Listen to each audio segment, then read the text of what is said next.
Nigeria sur la table du Congrès américain ce jeudi 20 novembre 2025. Le pays de l'Afrique de l'Ouest, le géant d'Afrique, serait accusé par Donald Trump de persécutions religieuses. Le Nigeria avait déjà désigné il y a 3 semaines par Donald Trump comme un pays particulièrement préoccupant en matière de liberté religieuse. Selon les affirmations de la Maison-Blanche, les communautés chrétiennes y font l'objet de persécutions massives. Une position de la Maison-Blanche qui n'enchante pas du tout le gouvernement du Nigeria, qui voit de l'exagération et une volonté manifeste de diaboliser le Nigeria. Et une situation préoccupante qui intéresse les parlementaires américains qui en débattent d'un soutien à la décision du président Donald Trump d'intervenir militairement au Nigeria. Les sénateurs appellent à des sanctions avec une ligne de fracture assez nette entre démocrates et républicains. Des débats houleux opposant argument contre argument dans l'unique cause de la sauvegarde des vies humaines au Nigeria, dit-on. Mais cette posture qui paraît humaine ne cache-t-elle pas autre chose? Les Américains, connus pour leurs amours du pétrole, ne cherchaient-ils pas un moyen de pénétrer le golfe de Guinée, cette plateforme riche en pétrole? Quel est donc l'intérêt de Donald Trump à engager son armée au Nigeria sous le fallacieux prétexte de sauver un génocide contre les chrétiens? Bien que le Nigeria soit devenu un pays dangereux en raison des conditions de sécurité imprévisibles dans l'ensemble du pays et de l'important risque d'actes terroristes et criminels, d'affrontements et d'intercommunautaires, d'attaques à main armée et d'enlèvement, les États-Unis sont-ils indiqués pour apporter une réponse immédiate? Connu d'ailleurs pour ses positions tranchées, parfois au ridicule, le président Donald Trump est-il dans la préparation d'un nouveau film présentant l'acteur comme le sauveur de l'humanité? Aussi, compte tenu de la détérioration de la situation sécuritaire au Nigeria, le président Tinubu Bola n'avait d'autre choix que de déclarer l'état d'urgence à l'échelle nationale. Dans une déclaration faite mercredi dernier, Bola Ahmed Tinubu a d'ailleurs annoncé un recrutement massif dans la police et dans l'armée compte tenu de la situation sécuritaire émergente. Face à cette complexité, pourquoi le Nigeria n'obtient-il pas le soutien, pas même celui des États-Unis? Que fait donc la CEDEAO? Que fait l'Union africaine?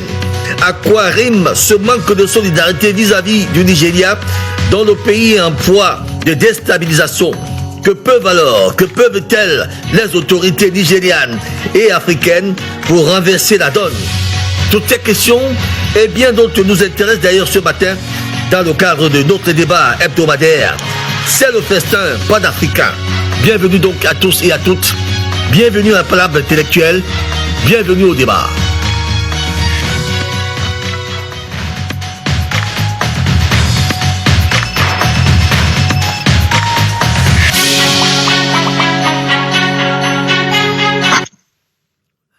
Madame, bonjour. Monsieur, bonjour. Vous faites bien de nous rejoindre ce matin sur Dash TV. C'est votre festin panafricain. Nous parlons du débat panafricain ce matin. La question nous intéresse, vous intéresse également. Comprendre la volonté de Donald Trump d'intervenir au Nigeria, le pays faisant froid, on va dire, tous ces derniers temps, des questions d'insécurité accrues et qui provoquent au passage des enlèvements, des tueries, des rapes et bien d'autres.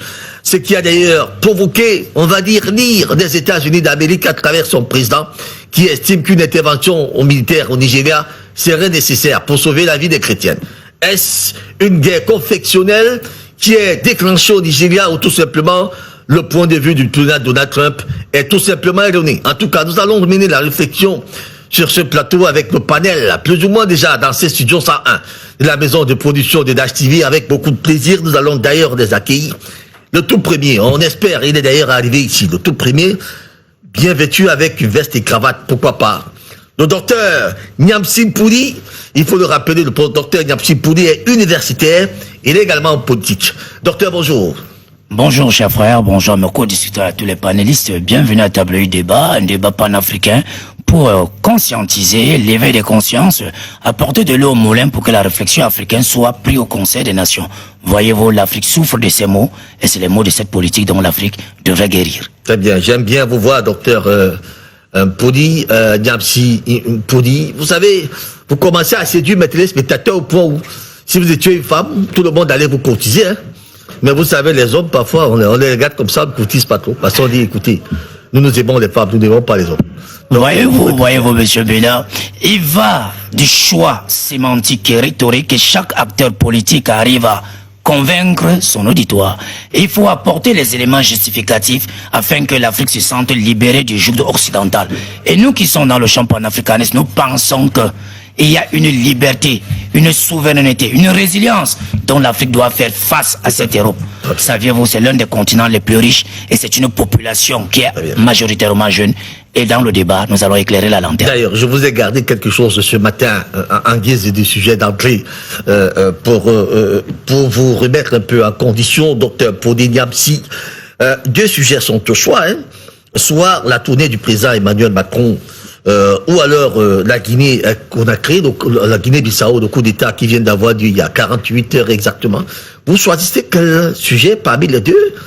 Je préfère prendre un pays qui m'a accueilli dans des moments les plus forts de ma jeunesse universitaire où j'ai œuvré pour l'Afrique, la Guinée-Bissau. Quel est dans ce pays? La Guinée-Bissau. La Guinée-Bissau. Très bien. Alors, le président Sissoko Umbaro Sissoko n'y est donc plus comme président en Guinée-Bissau, alors qu'on attendait véritablement les résultats d'une élection qui a eu lieu le 23 novembre dernier. Voilà que les militaires s'emparent des choses et disent niet.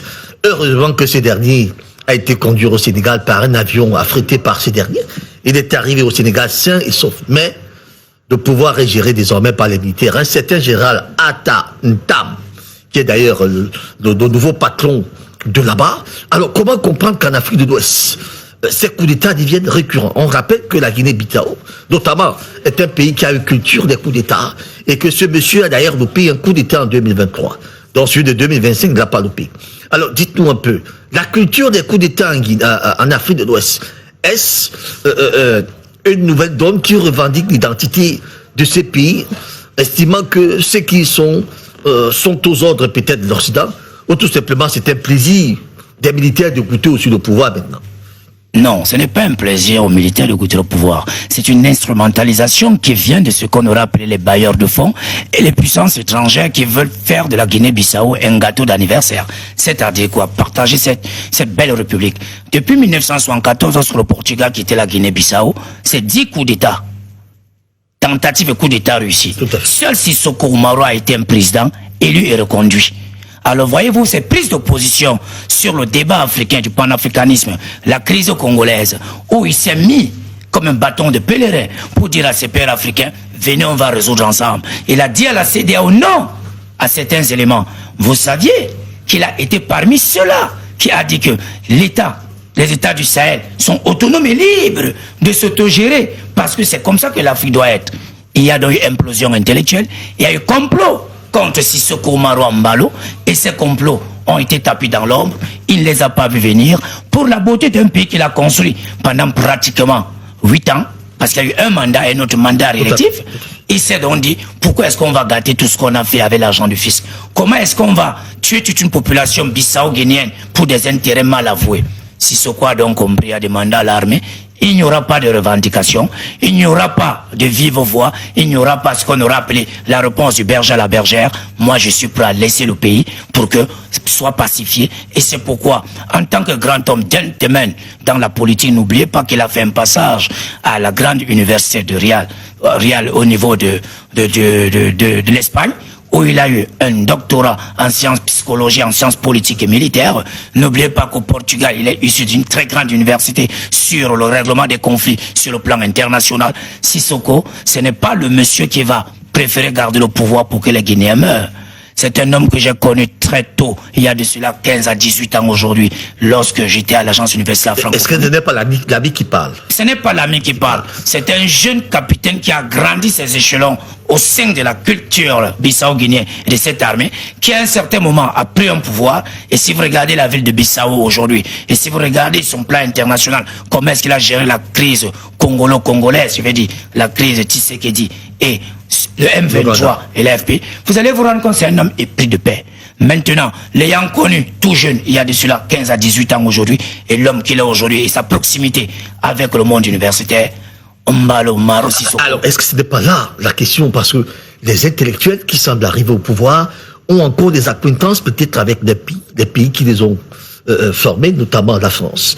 Et la France qui semble être comme ce pays, donc l'Afrique de l'Ouest regarde déjà avec un certain regard, surtout certains pays d'Afrique de l'Ouest, pas toutes, ne fait plus de toute l'unanimité. Est-ce que le président Embalo, qui était comme l'un des soutiens d'effectifs de cette France, ne subit pas là les affres des militaires qui veulent en finir avec la colonisation?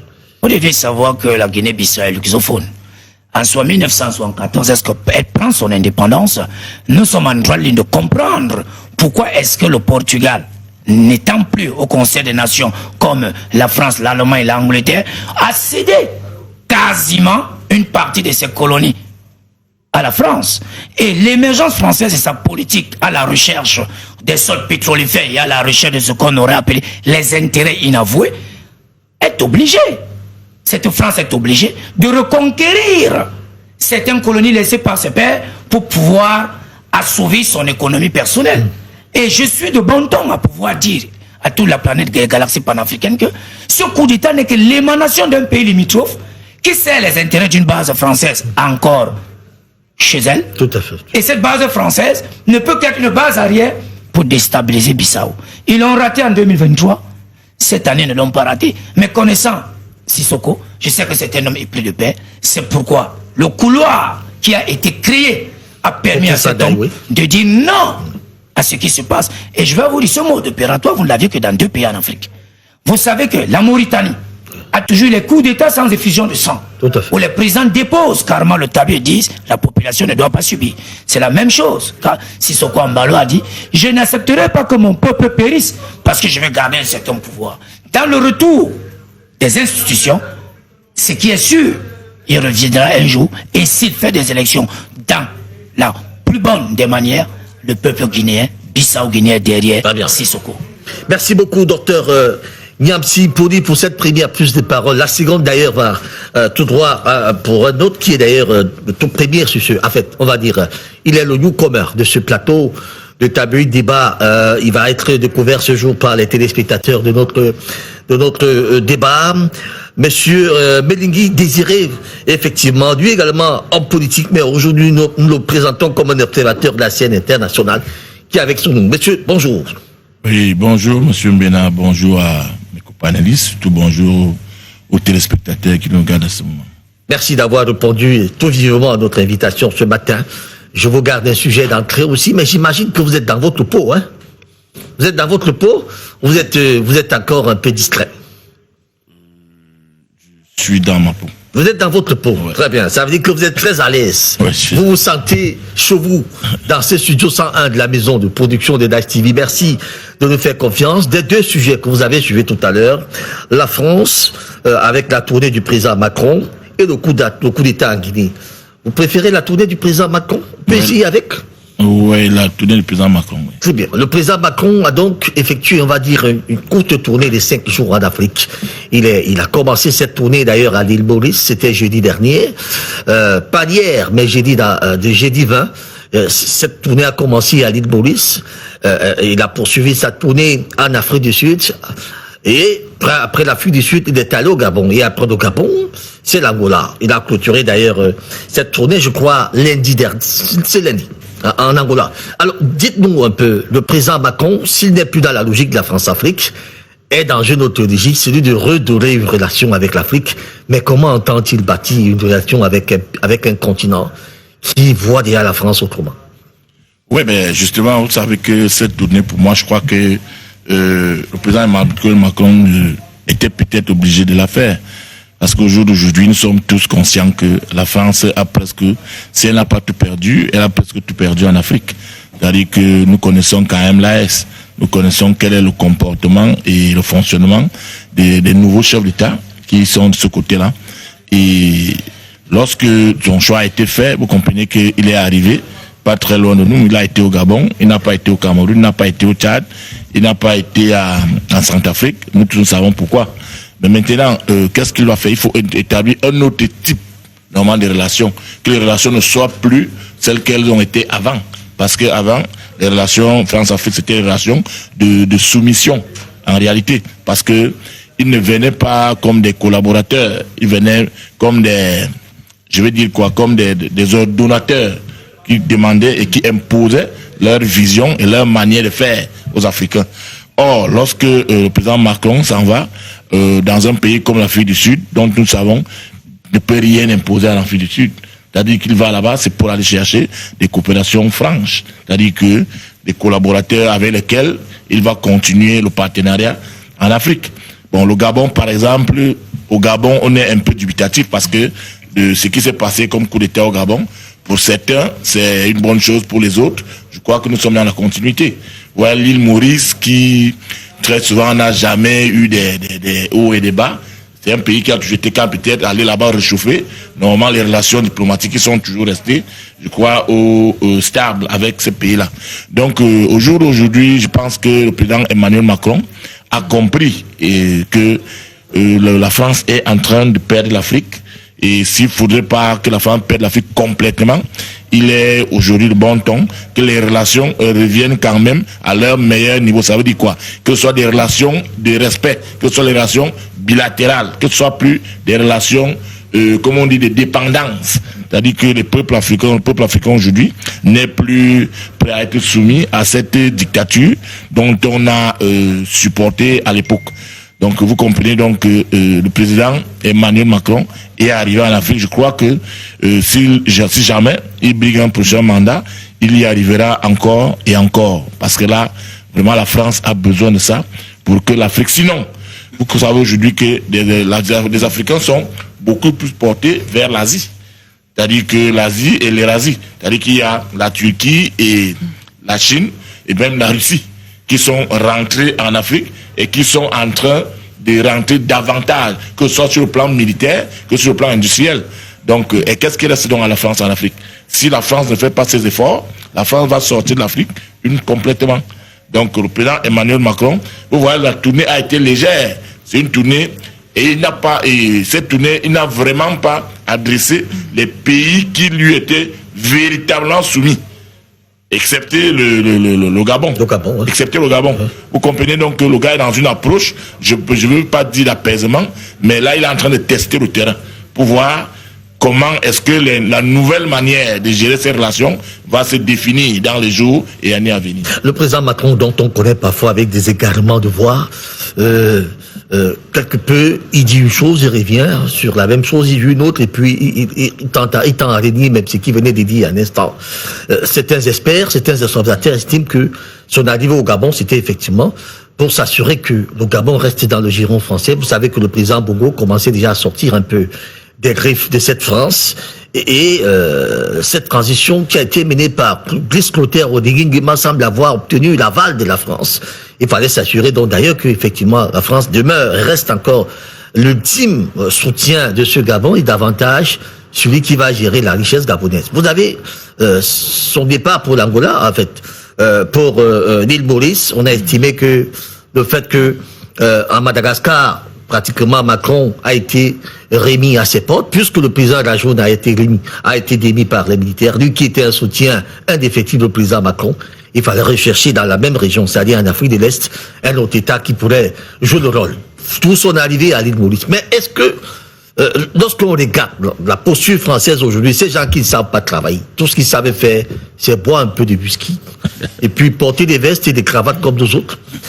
Ce pays qui ne sait pas travailler, va-t-il véritablement lâcher l'Afrique d'un regard impérialiste? Parce que c'est de ça qu'il s'agit. Ouais, ben, lâcher l'Afrique, c'est justement ça. Le problème, c'est de lâcher volontairement. C'est pas ça. Parce qu'au jour d'aujourd'hui, je crois que la France est tenue. Ça, c'est une obligation. On n'est pas aujourd'hui en train de leur demander si vous voulez lâcher ou pas. L'Afrique est en train de sortir du giron de manière obligatoire et forcée. Parce que, et comme vous l'avez dit tantôt, le président Emmanuel Macron est allé au Gabon pour aller essayer de colmater les brèches. Mais sauf que il a tenté ça avec le Tchad. Et vous avez vu ce qui est arrivé plus tard. Ça veut dire qu'il est arrivé aujourd'hui au Gabon et ce qui lui a été dit, nous ne savons pas. Mais la réalité, c'est que même au Gabon, les choses ne seront plus comme avant. C'est-à-dire, comme vous avez parlé de l'île Maurice, est-ce que l'île Maurice, qui est un pays sur son plan historique, est un pays très calme? ne peut pas être comme Madagascar. Madagascar, c'est un pays qui a toujours été, qui a toujours bougé. Donc, aller à l'île Maurice pour aller leur demander de remplacer Madagascar ou de jouer le même rôle. Je pense que c'est pas de cette manière, peut-être c'est une manière d'aller leur demander de continuer la relation telle qu'elle l'a toujours été et non vouloir faire comme les autres. Moi, je crois que c'est sur ce prisme-là que le président Emmanuel Macron regarde et aller. C'est pour ça qu'il est allé en île Maurice. Donc, comme je suis en train de dire, cette tournée aujourd'hui est une tournée qui peut payer ses fruits, qui peut payer, mais maintenant, il faudrait qu'elle soit normalement, que les termes soient redéfinis. Comme vous l'avez dit tantôt, mais moi je ne suis pas totalement d'accord que les Français ne travaillent pas du tout. Les Français travaillent, mais sauf que ils puisent beaucoup en Afrique pour travailler chez eux. C'est-à-dire que les matières premières et autres, pour aller développer leur pays et leur économie. Donc au jour d'aujourd'hui, il va falloir que la France vienne acheter ces matières premières. Et pour venir acheter, pas venir arracher, parce que c'était l'époque. À l'époque, ils ne venaient pas acheter, ils venaient arracher. Donc aujourd'hui, il faudrait, parce qu'on ne peut pas arrêter de commercialiser avec la France. Ce qui est sûr, c'est que la France restera un pays ami à beaucoup de pays africains, mais sauf que les relations ne seront plus les mêmes. Ce sont les relations d'un père qui a peut-être accouché son enfant, qui a atteint l'âge de l'adolescence aujourd'hui et qui est devenu mature. Donc il devrait en principe partir de la maison de son père. Je crois que voilà comment est-ce que seront redéfinies les relations entre l'Afrique et la France. Merci beaucoup, Désiré Melengui, en politique observateur de la scène internationale. Merci de nous rejoindre sur le plateau. Allons dire à Riyad, voir notre invité de ce côté-là depuis l'Arabie Saoudite, le docteur Karim Aboubakar Mopar, universitaire géopoliticien avec nous. Docteur, bonjour. Bonjour Raoul et bonjour à tous nos millions de téléspectateurs. C'est toujours un plaisir de partager le même plateau avec vous et les autres panélistes. Ravi de vous retrouver ce matin, très cher ami, sur une question assez intéressante. Mais connaissant votre approche avec la France, je préfère vous limiter à ces sujets d'entrée, celui de la France. Comment comprendre donc ces 5 jours de visite du président Macron dans 4 pays en Afrique? Selon vous, est-ce que la France en a besoin?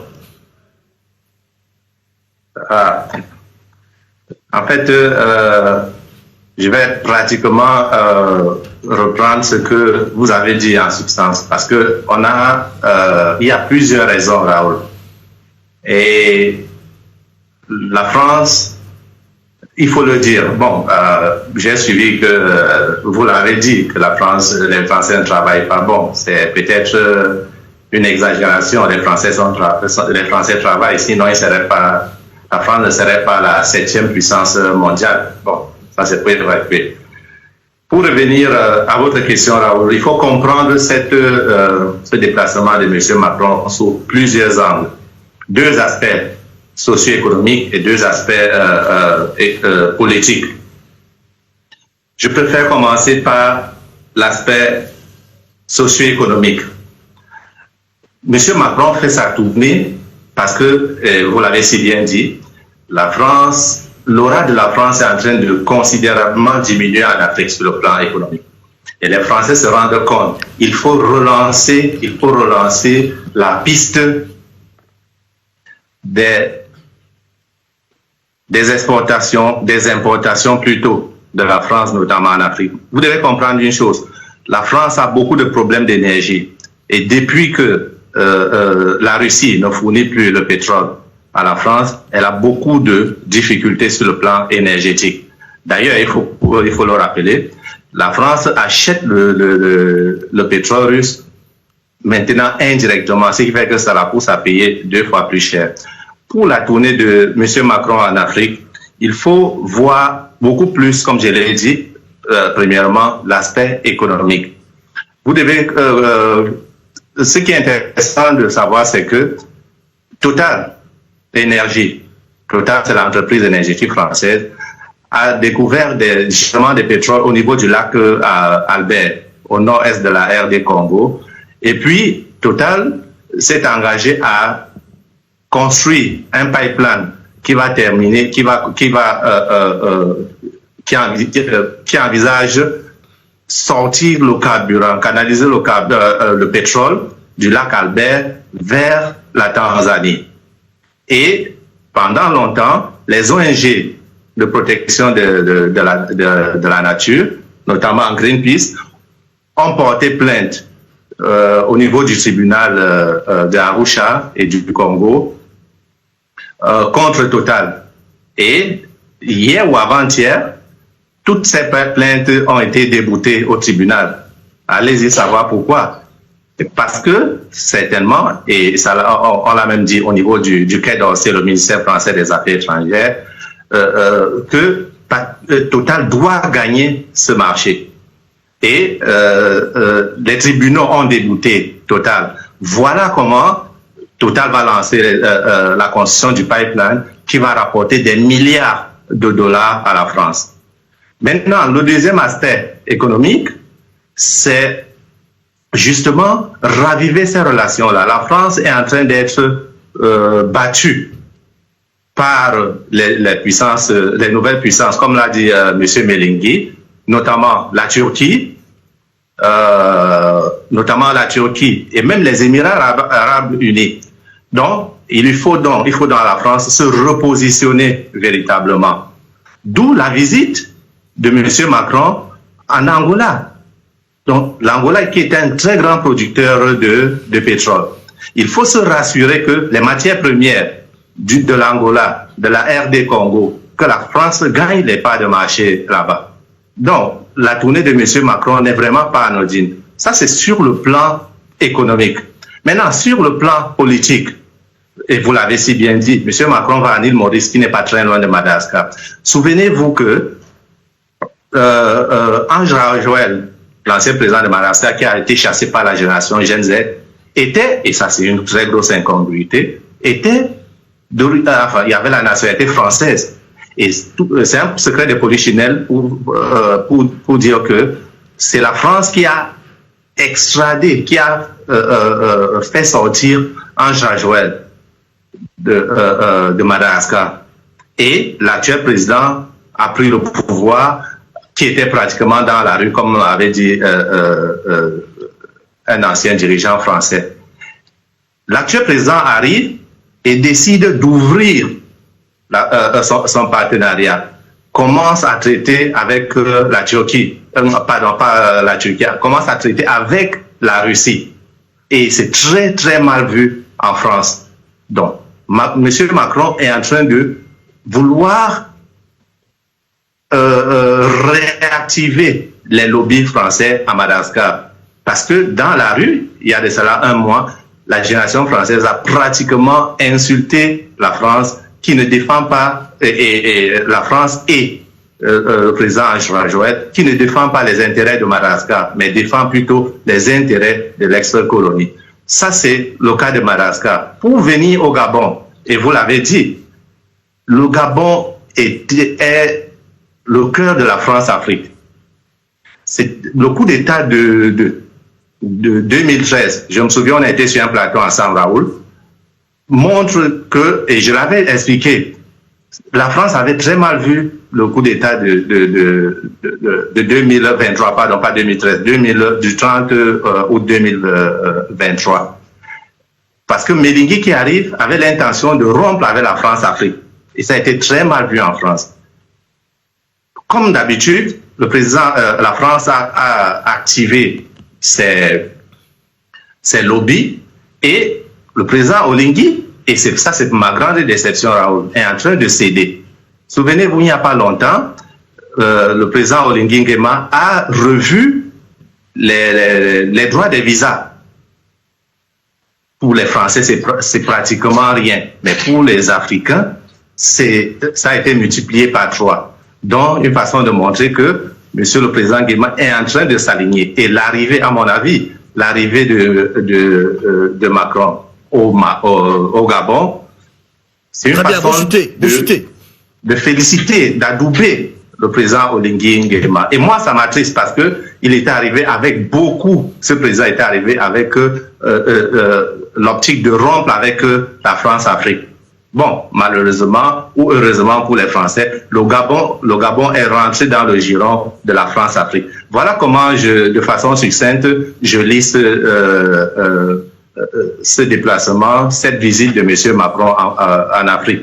Relancer la coopération française, relancer les entreprises françaises sur la scène africaine en gagnant des parts de marché. Alors, M. Mopa, vous avez dit que la France avait sa 5e puissance, quoi? C'était la France fait partie du G7, les 7 pays les plus industrialisés du monde. Les 7 pays? Les 7 pays les plus industrialisés du monde. La France fait partie du G7. On va donc vous demander d'aller revoir la dernière configuration du monde. Vous verrez que la France n'y est plus dans cette liste, mais néanmoins vous comprendrez pourquoi la France baisse depuis que l'Afrique a pris sur elle de reprendre ses choses à main. Vous comprenez que ça va très mal la France.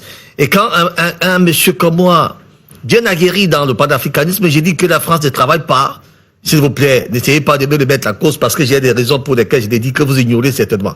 Et je voudrais parler d'ici sur ce plateau. Donc faites très attention quand vous avez des présentateurs comme moi. Nous ne disons pas des choses au hasard. Non, je vous en prie. C'est bon, Karim, on revient. Je vous en prie. On n'est pas en train de discuter. C'est pas une discussion entre vous et moi. Très bien, on va vous donner la parole tout à l'heure. Le temps d'accueillir ceux qui sont ici, dans ces studios 101 de la maison de production de Dash TV. Jonathan Batengene nous rend également visite ce matin. Il faut le rappeler, Jonathan Batengene, analyste politique, panafricaniste d'ailleurs dans l'âme. Il est dans ce combat depuis une dizaine d'années. Leader d'ailleurs de Shine Cameroun nous rejoint ce matin. Jonathan, bonjour. Bonjour mon frère Aimé Benga. Bonjour Raoul Benga, excusez. Bonjour Dr Niamsi, Monsieur Mopa que j'ai suivi tout à l'heure. Également notre homme politique que vous avez présenté, certainement l'autre co-débatteur. Et bonjour à tous vos millions de téléspectateurs. Alors, vous avez pris l'ultime décision d'être toujours un Africain. Ça veut dire que nous avons trahi l'Afrique avec nos vestes et nos cravates. Je crois que prochainement on va plus s'habiller comme ça. C'est vous qui êtes d'ailleurs réaliser le défi d'être élégant et très accrocheur avec des tenues simples qui nous viennent de notre continent. Jonathan Batengene, merci de nous rejoindre ce matin. Dites-nous maintenant, je préfère vous interroger sur la Guinée-Bissau. Vous avez tellement parlé de la France que je voudrais plus qu'on en parle ce matin avec vous. Évoquons un peu l'aspect de la Guinée-Bissau. Ce coup d'État vient d'être posé. Le président Embalo jouit maintenant de sa liberté au Sénégal. Et les militaires, eux, s'embrouillent comme ils peuvent s'embrouiller là-bas en Guinée-Bissau maintenant pour remettre un pays dont ils disent avoir été désaxés et ils veulent ramener de la discipline après avoir empêché. Il faut rappeler que les résultats soient dits parce qu'on sort d'une élection présidentielle et le principal rival du président Embalo, certain, je crois, Domingos Simios, a été arrêté juste après le putsch. Et il est en prison au moment où nous parlons. Alors, dites-nous un peu, la situation en Guinée-Bissau, est-ce qu'elle ressemble un peu à ce que nous avons vécu au Niger, au Mali, et peut-être en Guinée-Conakry, où notre ami Doumbouya est bien et bien assis? Est-ce que c'est des situations qui se ressemblent? Pour l'instant, on ne dira pas qu'elles se ressemblent. Il faut être très patient et observer la tendance. Parce que la Guinée-Bissau, c'est un pays pivot dans la stratégie de contrôle de l'Afrique de l'Ouest. C'est pas un pays très important, mais c'est un pivot dans le cadre de la stratégie occidentale, parce que l'histoire de la Guinée-Bissau, c'est aussi l'histoire d'un territoire qui a toujours lutté au premier plan dans la libération du continent africain. Il faut noter que c'était quand même la terre de grands leaders comme Amilcar Cabral, qui a, avec son parti, je crois, il a un grand parti, voilà, le PAIC, il a influencé les luttes de libération dans toute l'Afrique de l'Ouest et même jusqu'en Afrique centrale. Amilcar Cabral, c'était un des combattants de la première heure. Son parti politique a fait l'objet d'une stratégie particulière de la part de l'OTAN. Exactement comme nous avons eu la même stratégie au Cameroun avec l'UPC, il fallait dépecer le pays, il fallait lui enlever son âme résistante. Il fallait le présenter désormais comme un parti désarticulé, un parti qui était à la merci de quelques intérêts privés. Donc aujourd'hui, le pays qui est victime de cette situation. Et parmi quand même les artisans de toute cette stratégie, il y a des gens comme Umaro Sissoko Embalo qui s'est illustré, j'espère ne pas trop blessé mon grand frère Nyamsi qui est là. Mais on a vu Umaro Sissoko Embalo être du mauvais côté de l'histoire quand il s'agissait de mettre la pression sur le Niger, sur le Burkina Faso. Il était à la tête de la CEDEAO et il était quand même parmi ceux-là qui pensaient que les coups d'État salvateurs comme ceux du Burkina, du Mali et du Niger sont des coups d'État dangereux dans le cadre de la libération de notre continent. Il était parmi ceux qui pensaient qu'il fallait même mobiliser une force militaire contre le Niger.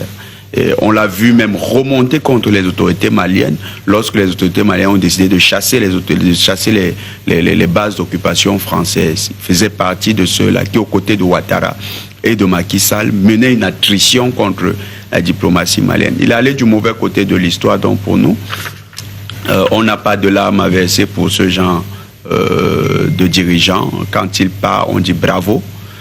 C'est un départ comme le départ de Macky Sall, qui laisse une place, la place de dirigeants à de nouvelles personnes.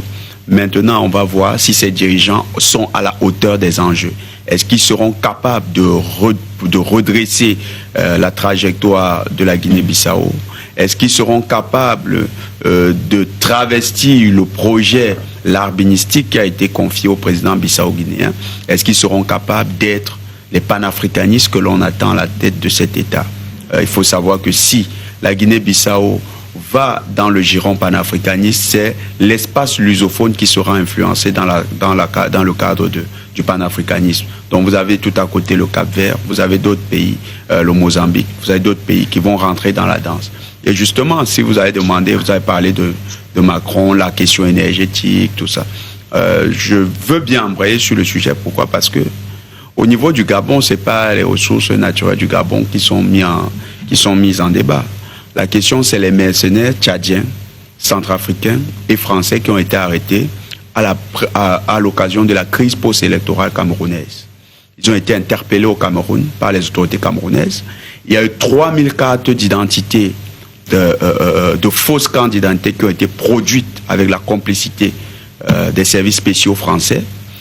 Ces cartes d'identité ont été récupérées par les services spéciaux camerounais et ces cartes d'identité, les individus qui en étaient détenteurs ont été également interpellés. Lorsque vous entendez parfois la France dire qu'il y a eu des morts pendant la crise post-électorale, le Cameroun est tenté de leur demander est-ce que vous avez des noms? Pourquoi ils n'auront pas de noms? Parce que peut-être il y a eu des morts, mais pourquoi il n'y a pas de noms? Et parce qu'il s'agit de mercenaires. Et ils savent que le mercenariat est interdit par les textes internationaux. Donc la France, face à ce camouflet qu'elle vient de suer au Cameroun, est allée chez Oligui Nguema, comptant sur sa proximité avec le président Paul Biya pour négocier la libération de ces mercenaires. Et nous interpellons les autorités camerounaises pour leur demander d'être fermes sur ce dossier. Nous ne voulons pas voir des mercenaires être élargis à l'occasion de négociations avec le Gabon. Le président gabonais lui-même s'est ridiculisé dans tous ces échanges. On a d'abord commencé par lui donner 5 vélos pour la sécurité gabonaise. Je ne sais pas si même les Koulouna peuvent être impressionnés par des vélos. Et puis, j'ai un grand frère qui à côté me parlait de revoir la relation avec la France. Comment un pays qui offre comme moyen de lutte contre la piraterie maritime au Cameroun une chaloupe de plaisance, chaloupe gonflable à l'armée camerounaise. Comment vous allez lutter contre la piraterie avec? Comment? Les Bakassi Freedom Fighters vous coulent ce genre d'outils sans même se tordre le petit doigt. Vous avez les vélos au Gabon. Ça ressemble à ce que l'OTAN allait donner au Bénin, les tentes. Non, la France est devenue incapable d'avoir une véritable relation avec les Africains. Et moi, j'ai pitié. Je ne sais pas pourquoi notre homme politique, il veut à tout prix faire promesse. La France n'a rien à offrir. Ce n'est pas moi qui le dis, c'est les rapports. les rapports sur le niveau d'industrialisation de la France sont assez clairs. La France n'a plus d'industrie sur son sol. Elle a délocalisé dans les années 80. Les hommes politiques français se comportaient comme de vulgaires prostituées. Il suffisait que des capitaux états-uniens étaient mis sur la table. Dès qu'on les corrompait, les gars travaillaient au projet de désindustrialisation de la France. Macron lui-même est l'émanation des projets de désindustrialisation. Il a vendu Alstom, qui était un géant énergétique pour la France. Comment on va faire commerce à un pays qui n'a pas d'industrie?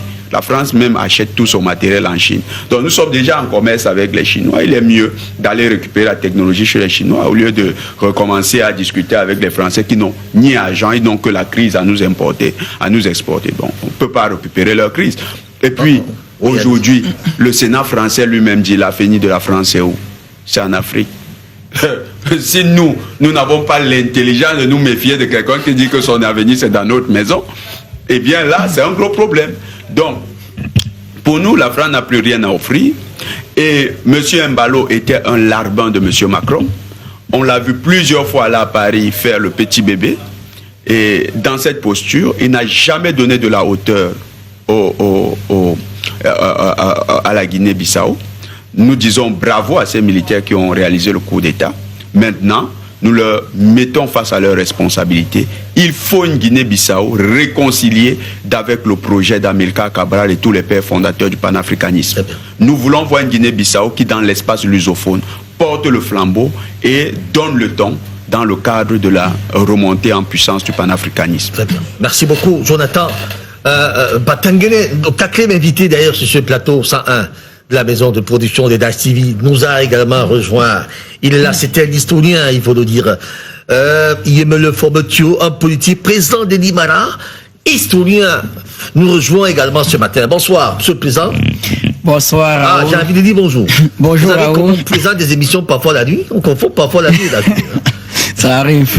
Bonjour Raoul, bonjour à mes panélistes, bonjour aux millions de téléspectateurs de Dash TV. C'est toujours un plaisir pour moi d'être ici en train de débattre des sujets d'actualité, des sujets qui touchent l'Afrique, qui touchent notre continent. Vous faites d'ailleurs honneur à l'Afrique aujourd'hui avec votre tenue.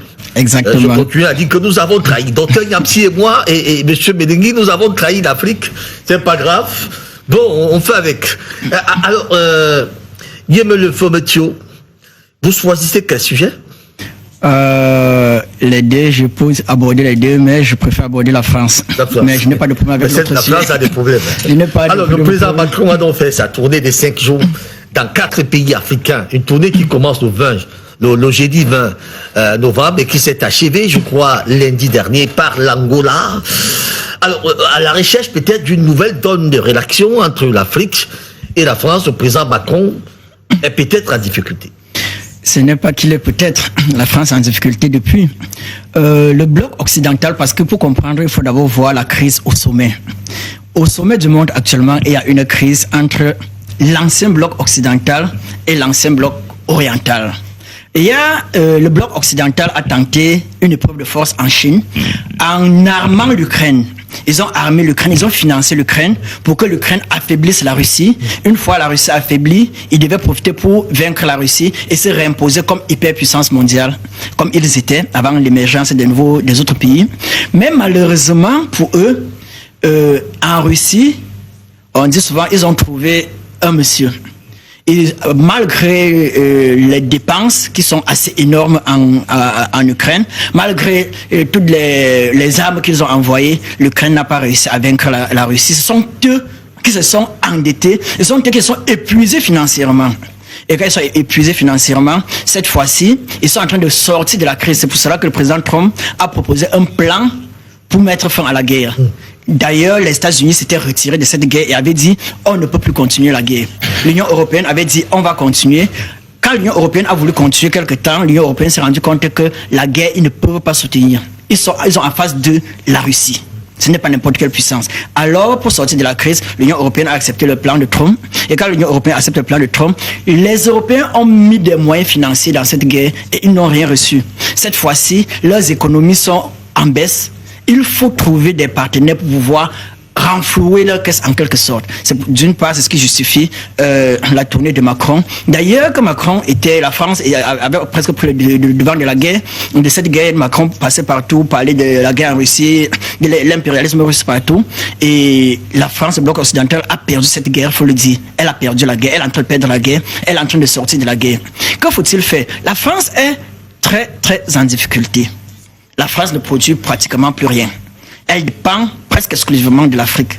Et des phénomènes nouveaux se posent également en Afrique, puisque la Russie, la guerre que le bloc occidental a menée à la Russie en utilisant l'Ukraine, la Russie, elle aussi, et ses partenaires ont aussi voulu frapper le bloc occidental où ça fait mal. Et là où ça fait mal, c'est l'Afrique. Et il y a quelques puissances militaires qui ont pris le pouvoir en Afrique et qui ont, dans le bloc français, et qui ont officiellement contester l'hégémonie française. On a le Burkina Faso, on a le Mali, on a le Niger et on a également la Guinée Conakry qui tergiverse. On ne connaît pas très bien sa position. Dans tous les cas, la France n'a plus un entier contrôle sur ces pays. La France a besoin d'autres alternatives. C'est pourquoi la France actuellement est en train d'aller en quelque sorte. La France n'est en train d'aller supplier. Ce sont des supplications. La France n'a rien à offrir. La France n'a plus rien à offrir. La France est en train de maintenir l'idée de quelqu'un qui est encore grand, l'idée de quelqu'un qui a encore quelque chose à proposer, l'idée de quelqu'un qui peut encore quelque chose dans le monde. Bien qu'elle est en disgrâce. Mais en réalité, bien qu'elle est en disgrâce. Elle est en disgrâce partout et elle n'a même plus les moyens. Avant, la France utilisait la force armée pour se maintenir. Actuellement, en Afrique, la France ne peut plus maintenir la force armée. Elle ne peut pas facilement déployer une armée au Niger, elle ne peut pas déployer une armée au Burkina Faso comme elle le faisait hier, elle ne peut pas facilement déployer une armée au Mali comme elle le faisait hier. Donc la France actuellement, même militairement, la France ne peut plus facilement déployer ses armées pour imposer l'ordre comme elle le faisait hier. Alors la France, constatant toutes ces faiblesses, a décidé de supplier, parce que j'appelais ça supplier, c'est une supplication, aller dans les pays qui ne sont pas trop proches de la France, comme l'Angola, essayer de négocier pour voir si on peut avoir accès au pétrole de l'Angola, puisqu'on a perdu le pétrole du Mali, l'uranium du Mali, du Niger, l'uranium du Niger, voir comment on peut pouvoir négocier. Et ils sont en train de, la France est en train de venir avec un concept que la Chine avait proposé depuis. La France est entrée dans le concept gagnant-gagnant. Ça, c'est un concept que la Chine a apporté, gagnant-gagnant. La France qui n'a jamais voulu collaborer avec les Africains à armes égales, actuellement en train de parler de gagnant-gagnant. Vous gagnez, je gagne. C'est pour montrer à quel point la France est désespérée. Et la crise française ne fait que commencer. Parce que de plus en plus, les États africains sont en train de se réveiller, les États africains sont en train d'avancer, l'Afrique est en train de faire du chemin.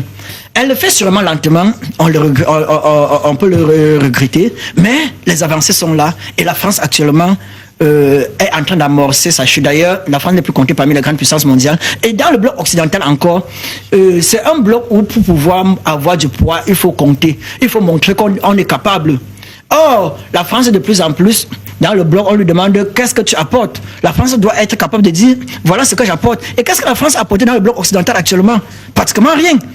Militairement, la France n'est pas assez puissante. Et économiquement, elle n'est pas assez puissante. Finalement, qu'est-ce qu'elle offre au bloc occidental dans cette nouvelle guerre que le bloc occidental est en train de mener, puisque le bloc occidental est contesté partout. Il y a également les BRICS qui sont également en train de contester son autorité. Et c'est pour ça que Macron est allé en Afrique du Sud pour pouvoir relativiser un peu l'Afrique du Sud, pour pouvoir convaincre l'Afrique du Sud. Il y avait un sommet du G20 en Afrique du Sud à Johannesburg. Exactement. Il en a profité. Exactement. Donc actuellement, c'est la France en train d'amorcer sa chute. Maintenant, si vous permettez que je glisse un peu dans le cadre de la Guinée-Bissau. Allez-y, glissez. Ok. Dans la Guinée-Bissau, il y a ce qu'on appelle les crises organiques. Je ne vois pas trop la Guinée-Bissau comme le coup d'État comme très salvateur. D'ailleurs, ce qui est sûr, ce sera mieux qu'avant parce que déjà, il y a ce qu'on appelle chez nous le principe de l'écho inverse. Quand un président prend le pouvoir en Afrique et que les puissances occidentales commencent à tirer sur ce président, c'est un bon président, il n'y a pas de doute là-bas. Alors, quand l'ONU a commencé à contester le coup d'État, on peut dire que quelque chose de bon peut en sortir. Mais globalement, en Guinée-Bissau, il y a l'élément principal de l'économie parce que pour étudier une crise, il faut toujours voir les rapports économiques. L'aspect principal de l'économie, c'est la vente du cajou. Et le prix du cajou a diminué, a chuté au monde. Et quand le prix du cajou chute au monde, naturellement, les conditions de vie, et cela aura un impact sur les conditions de vie des Bissau-Guinéens. Et quand ces conditions de vie sont, le peuple est en quelque sorte en colère, la première personne qu'on voit, c'est l'ordre au pouvoir, le président qui est au pouvoir. Donc, de plus en plus, Embalo était contesté par le peuple. L'armée a profité. Et il faut aussi dire que l'armée en Guinée-Bissau, depuis que le PAIC, le parti de Amilcar Cabral, était une armée. C'est une armée qui a pris le pouvoir, qui a chassé les Portugais. Et depuis, l'armée est constituée comme un corps presque à part et qui, de plus en plus, a du mal parfois à collaborer avec le pouvoir civil. Parce que l'armée considère qu'elle a été une partie prenante de la libération de l'indépendance du pays. Donc, de plus en plus, l'armée et le pouvoir civil ont toujours eu des rapports assez tumultueux. Et quand ça ne va pas, la plupart du temps, l'armée prend le pouvoir. C'est pas la première fois en Guinée-Bissau. Ça veut dire que donc, si vous êtes un homme de paix, comme Umbalo, vous ne pouvez pas supporter là-bas parce qu'effectivement, il n'aime pas les gens de paix. C'est très bien. Alors, quelqu'un a un mot à dire, hein? Nous sommes en train de sortir. Monsieur Benigui, vous souhaitez dire un mot très rapidement, en 1 minute? Oui, bon, dans tous les cas, vous savez... Peut-être tu as un sujet que vous n'êtes pas prononcé, hein? Peut-être la Guinée-Bissau. Oui, justement, je voulais parler de la Guinée-Bissau. Vous savez, après les interventions des uns et des autres, on peut bien se rendre compte que Embalo, que peut-être sur le plan académique, que je connaissais pas trop, dont a révélé le docteur Nyamsi, et puis l'intervention de Batengene, je comprends ici que Embalo, en réalité, si on le fait partie, c'est justement parce que les Africains, les Bissau-Guinéens ont compris qu'il n'était pas l'homme de la situation et que tout ce qui était en train de se jouer aujourd'hui, on allait plutôt les utiliser comme tête de proue pour essayer de déstabiliser la zone. Donc je crois que après toutes ces analyses, j'ai essayé de me faire cette petite idée parce que en réalité, le personnage, je ne le connaissais pas. Assez. Alors, docteur Nyamsi, vous voulez vous prononcer maintenant sur la France? Oui, avant de la tournée de Macron. La tournée de Macron, c'était une tournée très salvatricienne. Vous savez, en matière de relations internationales, lorsqu'on fait mea culpa, il faut savoir d'où on vient, qui nous sommes et où nous voulons aller. La France est en train de relancer son économie dans un départ tout neuf. Et le président Macron a pris un pays qui avait une courbe pas très bonne. Alors dans cette courbe pas très bonne, là, il hérite d'un pays. Il va de soi que lui qui ne fera pas un autre mandat laisse le pays où il a trouvé le pays. Il a trouvé le pays avec une Afrique unie. C'est-à-dire il a trouvé le pays, l'Afrique, avec le regard vers ce qu'on appelle les sommets. Plus France-Afrique, mais les sommets. France, Afrique, où les Africains pouvaient dialoguer, comme l'a dit Achille Mbembe, les yeux dans les yeux. Mais sauf que la nouvelle donne africaine, la nouvelle génération africaine, qui a le même âge que Macron, ne s'identifie pas à un président français, s'identifie à une université, à un alter ego, à qui on puisse dire non, cela a trop duré. Les règles de 80-20 ou 20-80 doivent finir, ça doit être les règles 50-50, 50-50. Alors, Macron l'ayant compris, il est de bon ton, qu'il baisse la garde et qu'il revienne en Afrique. C'est pourquoi il dit, dans sa tournée au niveau du Gabon, il dit, il apprécie le tournant décisif que le Gabon ait pris, que ce tournant est plutôt un tournant de partenariat économique, de partenariat social, et non d'ingérence dans la vie politique africaine. Dans son discours, quand on en ressort sur ces phrases, nous sommes à même de définir qu'il y a un changement de paradigme, il y a une acceptation de soi. Là où ça fait mal, c'est que certains Africains comprennent que le panafricanisme doit aussi revêtir ce qu'on appelle le sursaut de tolérance, le réveil de conscience, pour dire que, à un certain moment, on doit reconnaître le mea culpa de quelqu'un et on doit ouvrir les bras pour savoir qu'est-ce qu'il peut apporter. C'est l'exemple que nous avions vu.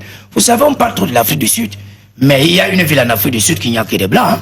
Les noirs n'entrent pas, aucune institution africaine. Tout à fait. Il n'y a que des blancs qui ont accès. Cette ville existe, donc ce n'est pas un modèle.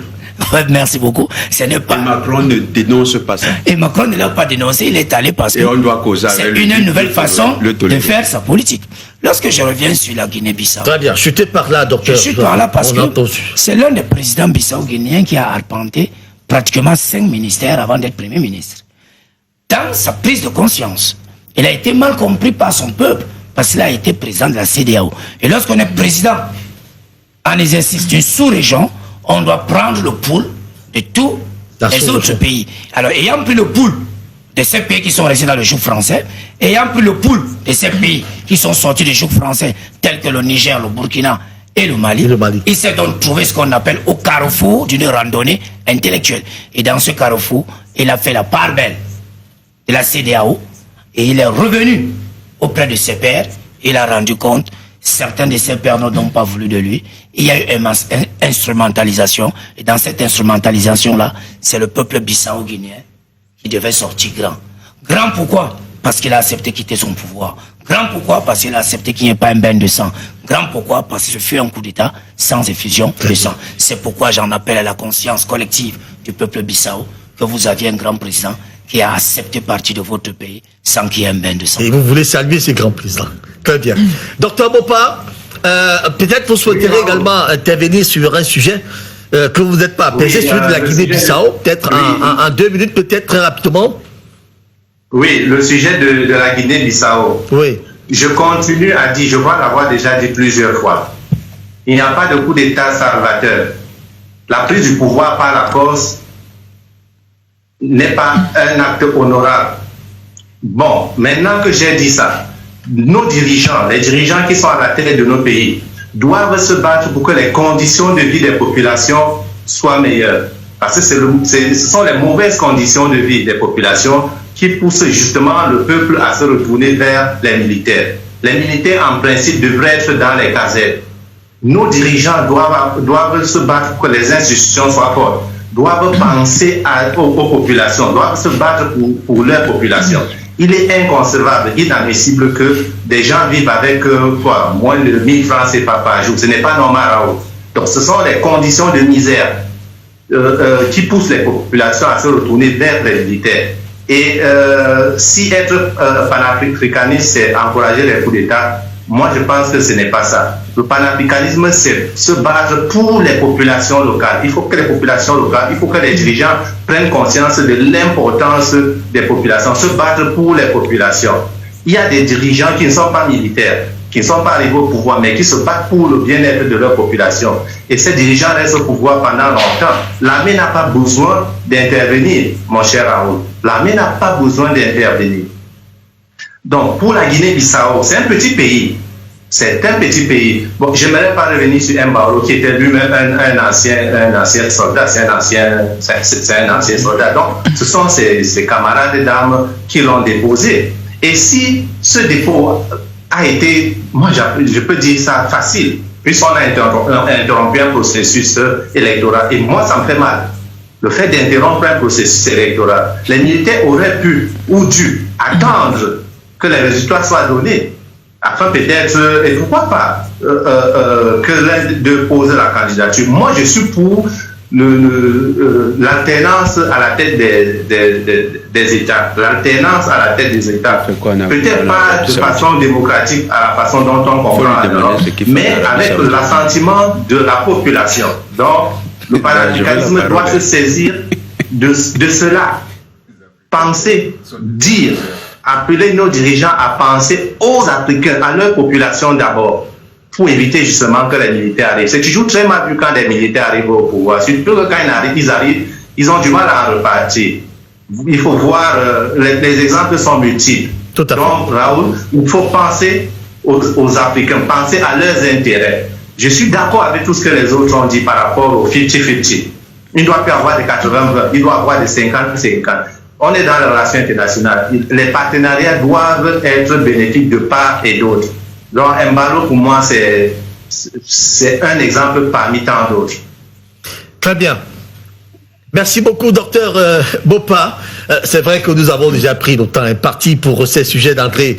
Jonathan Batenguene, rapidement, encore que vous êtes déjà prononcé sur les 2 sujets, on vous accorde encore 2 minutes. Tout à fait. D'abord, je commencerai par dire que le processus électoral n'est sacré qu'en fonction de l'enjeu souverain d'un pays. Tout processus de prise de pouvoir n'est sacré qu'en fonction de l'enjeu de souveraineté d'un pays. Donc, si l'enjeu de souveraineté va au-delà du processus, eh bien, les mécanismes autres peuvent être actionnés pour la conquête du pouvoir. Les Africains doivent sortir de cette béatitude, cette sorte de naïveté politique qui consiste à vouloir sacraliser un processus pour ce qu'il est. Il faut noter que la prise de pouvoir a plusieurs moyens politiquement enseignés. Dans les universités en sciences politiques, on vous dit le coup d'État fait partie des moyens pour prendre le pouvoir. Au même titre que l'élection, au même titre que la révolution, au même titre que la révolte. Ça fait partie des moyens. Maintenant, est-ce que c'est bien, est-ce que c'est mal? Dans la science politique et même en géopolitique, les catégories de bien et de mal ne relèvent pas du cadre d'analyse. Deuxième élément, M. Mopa dit qu'il aime l'alternance. Qu'est-ce qu'il fait en Afrique, en Arabie Saoudite? Il ne sait pas que là-bas où il vit, on ne fait pas l'alternance. Lui qui aime tant l'alternance, il devait même pas aller là-bas. Il devait être là où on fait l'alternance. Les Africains sont contradictoires avec leur vision du monde. Ils sont toujours en train de faire... En fait, ils donnent des impressions sur eux. Vous avez bien compris, le docteur Mopa? Je vous dis que... Mais c'est faux, c'est faux. S'ils les mettent en alternance, ils ne seraient pas en Arabie Saoudite. Les Africains aiment ça. Bien se vendre, faire du matu vu. Donner une image d'eux qui n'est pas eux. Eh bien, pour nous, un coup d'État peut être salvateur. Pour nous, panafricanistes, nous avons salué le coup d'État au Burkina Faso, salué le coup d'État au Mali, salué le coup d'État au Niger. Nous saluons les coups d'État partout où la dynamique vise à reprendre le contrôle de la souveraineté d'un État. Je vous garantis que si demain, M. Trump se met en intelligence avec la Russie, les militaires américains vont prendre le contrôle. Et ce sera salué par le peuple américain.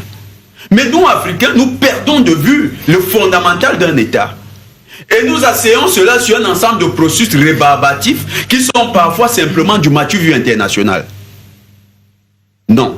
Au niveau de la Guinée-Bissau, je réitère, ce coup d'État est déjà salvateur parce que ça nous enlève un larbin de second ordre. Il n'était même pas au premier. Il était quelqu'un qui a été coopté par Alassane Dramane Ouattara dans le cadre de la franc-maçonnerie en Angleterre. Quand Alassane Dramane Ouattara était dans ses affaires de banque mondiale, puis il est entré dans son affaire Premier ministre de Côte d'Ivoire. Il est devenu le larbin de Macky Sall, ce Umbalo, dans le cadre de ce qu'ils appelaient l'international Peul. Quelque chose, il y avait un pouvoir Peul que Macky Sall était, et dont Macky Sall était le promoteur. C'est dans ça qu'il a coopté Umbalo. Et c'est au nom de ça qu'Umbalo soutenait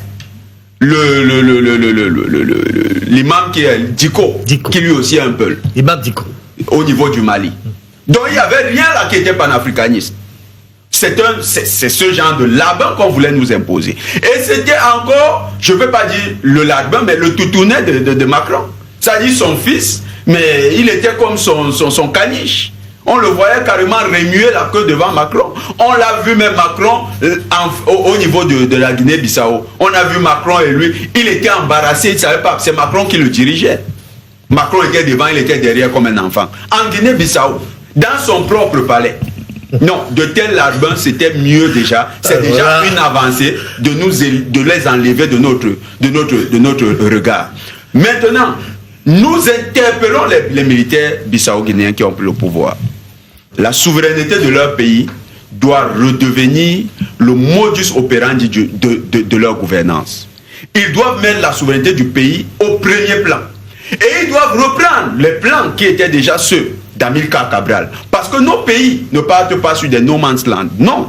Nous avons les bases. Au Cameroun, nous avons tout le projet de départ de l'UPC que nous avons simplement à réactualiser pour pousser le pays. Au niveau de Guinée-Bissau, ils ont les projets qui étaient déjà portés par le pays avec Amilcar Cabral. Donc qu'ils s'inspirent d'Amilcar Cabral et qu'ils redonnent au pays toute l'âme qu'Amilcar Cabral. Merci Jonathan Bateguele. J'espère mieux que ces sujets d'entrée vous ont conditionné déjà à poursuivre le sujet des résistances, comprendre la volonté de Donald Trump d'intervenir au Nigeria. Nous avons encore 50 minutes pour réfléchir sur cette thématique. Alors, Dr Nyamti, c'est vrai, je commence avec vous pour cette thématique. Est-ce que vous êtes au courant que le président Bola a d'ailleurs signé un décret mettant d'ailleurs l'état d'urgence sur le plan national dans son pays depuis mercredi? Est-ce que c'est si grave que ça pour arriver à ce stade? Vous savez, dans tout pays où il y a une composante religieuse, pas multiculturelle, mais plutôt bicéphale, vous avez l'islam d'un côté, le christianisme de l'autre, qui passe le temps à pouvoir s'entremêler les pédales pour avoir les décisions. Vous Lorsque vous regardez bien la vision politique du Nigeria, lorsqu'un président musulman passe, la main, c'est un président chrétien qui vient. C'est comme ça qu'ils sont dans leur conscience à tout moment où un musulman a géré le pays pendant un certain mandat. Le prochain président, quel qu'en soit le parti qui gagnera, il doit présenter un président chrétien. Alors lorsque vous avez fini de connaître cela, il faut voir que le pétrole nigérian et deux de ses richesses pétrolifères sont en train de tourner le regard de Donald Trump pour pouvoir satisfaire son ego. Vous savez, il reste à Trump pour pouvoir pratiquement 2 ans et demi. Comme ils ont une mandature de 4 ans. Alors sur les 2 ans qui restent à Trump, s'il doit briguer un prochain mandat, il faudrait bien faire asseoir sa crédibilité sur les intérêts économiques qui ramènera aux États-Unis pour montrer aux yeux du monde que les États-Unis restent cette puissance-là. Alors, quand je l'ai indiqué, je dois pouvoir démêler les fils de l'écheveau pour présenter aux téléspectateurs que oui, le Nigeria est en proie. Oui, le Nigeria est une destination non moins privilégiée pour un tourisme. Oui, il fait mal vivre au Nigeria parce que le bandit de grand chemin et le terrorisme y vit. Alors, en tant qu'homme d'État, ce président a le devoir de protéger sa population. Parce que lorsqu'on prête serment, on ne prête pas serment seulement pour diriger un État. On prête un serment pour sécuriser et apporter la sécurité pour des hommes et des femmes.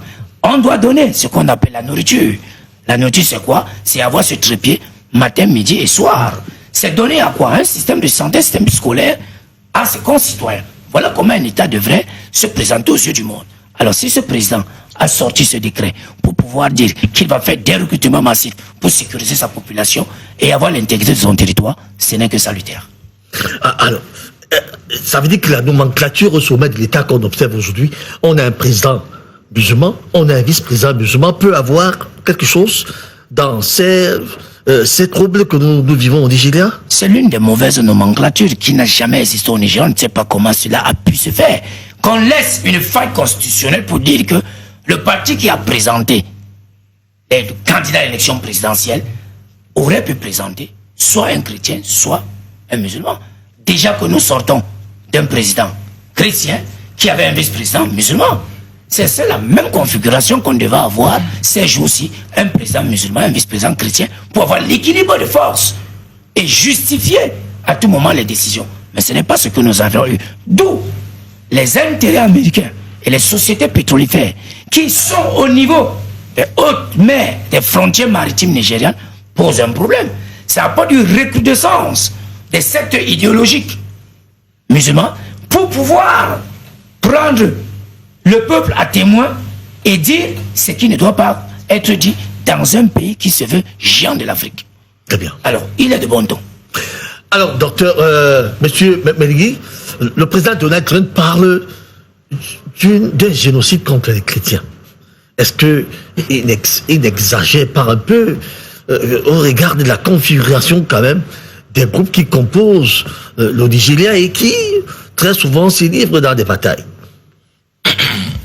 Oui, Raoul, ce qu'il faut comprendre aujourd'hui, c'est avant que Donald Trump, c'est vrai, c'est un peu exagéré, mais avant que Donald Trump ne parle de ça, il faut admettre que le Nigeria a un fonctionnement dont on ne comprend pas. C'est-à-dire, on ne sait pas comment le peuple peut s'entretuer de cette manière. C'est-à-dire que pour la simple raison que nous ne fassions pas partie de la même confession, de la même confession idéologique, que les gens soient en train de s'entretuer de cette manière-là.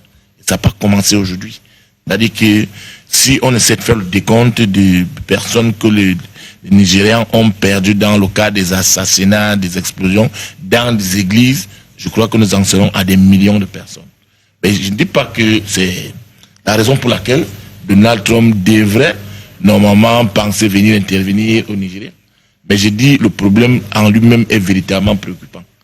Vous avez suivi comment M. Nyamsi a pu développer. Moi, je ne savais pas qu'au Nigeria, à l'heure actuelle, nous avons un président. Je sais quand même que le président, lui, est musulman. Mais le vice-président du Nord, le vice est du Sud. Voilà. Le président du Sud, le vice est du Nord. Et qu'est-ce qu'on peut penser aujourd'hui? Selon, c'est-à-dire que la vision et la manière de voir de Donald Trump, c'est que les musulmans sont en train de tuer carrément les chrétiens. C'est ce que ça veut dire. C'est-à-dire que ça, c'est selon lui. Hein. Même si derrière ça, nous avons normalement des intérêts inavoués. C'est-à-dire que peut-être Par là, ils voudraient normalement venir s'assouvir, c'est-à-dire que venir faire véritablement avoir les mêmes mises maintenant sur le pétrole nigérian. Mais je crois que la situation est aussi préoccupante au point où, à défaut que l'intervention ne vienne de l'extérieur, il faudrait que de l'intérieur, que le problème soit véritablement adressé. Et que les Nigérians eux-mêmes commencent déjà à comprendre. Et comme là maintenant, le président a quand même pris une décision forte, je crois quand même qu'elle va tenir ses fruits. Et nous allons plus, pas nous, c'est-à-dire que la communauté internationale n'en sera plus aussi préoccupée par la situation nigérienne, parce qu'il faut vraiment l'avouer. Moi, je suis au Cameroun, et quand j'essaie de voir, je me demande même comment est-ce que les Nigériens font pour vivre. Parce qu'il ne se passe pas une semaine sans apprendre qu'il y a eu attentat dans telle église, il y a eu attentat dans telle région. Vous comprenez, ça devient vraiment difficile. Moi, à un moment, je respecte ceux des Camerounais qui me disent qu'ils vont en mission au Nigeria, où ils vont, je me demande. Vous savez, c'est vrai quand même que lorsque vous êtes à distance, vous ne comprenez pas exactement ce qui se passe ou alors à quel endroit tout ceci est fait. Mais la réalité, c'est que le Nigeria, c'est-à-dire que le contexte sécuritaire au Nigeria est tellement alarmant. Et surtout, à ce moment, il est même orienté. C'est-à-dire que l'insécurité est presque orientée vers la communauté chrétienne. Tout à fait. Vous voyez, donc, lorsque le président Donald Trump, dont on sait, c'est-à-dire que un peu, je ne voulais pas dire agité, dont on sait un peu, on connaît sa démarche.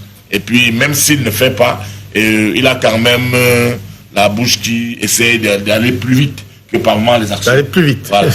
Donc, je crois qu'au Nigeria, en dehors du fait que Donald Trump ne devrait pas, parce qu'en réalité, faire entrer une force extérieure au Nigeria serait vraiment de détruire toute la situation.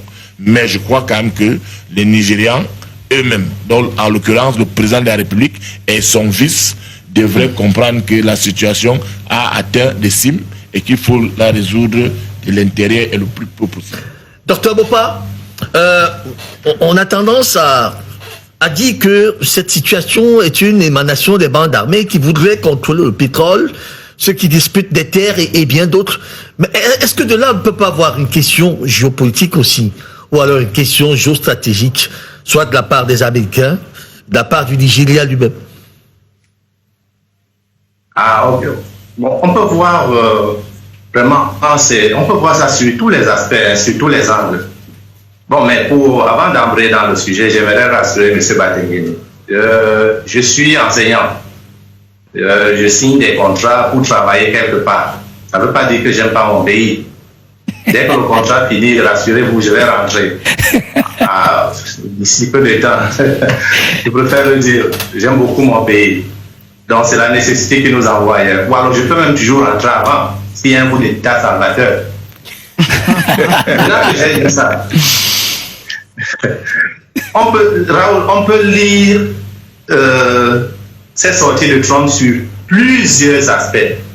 Mais je préfère m'appesantir sur quelque chose de très important. Il faut balayer la question religieuse dans ce problème qui est au Nigeria. Pourquoi je dis qu'il faut balayer la question religieuse? Pendant très longtemps, ces soi-disant djihadistes qui se disent musulmans, parce que moi je ne les appelle pas des musulmans, ils ont fait des enlèvements, ils ont tué dans des marchés au nord. Et les gens qu'on tuait au nord, c'était des musulmans. Mais on n'a jamais mis l'accent dessus. C'était des Nigérians d'abord. C'était pas des chrétiens ou des musulmans. Maintenant, pourquoi est-ce qu'on s'en prend ces bandits-là, parce que je les appelle des bandits? Il y a Boko Haram et ses proxys.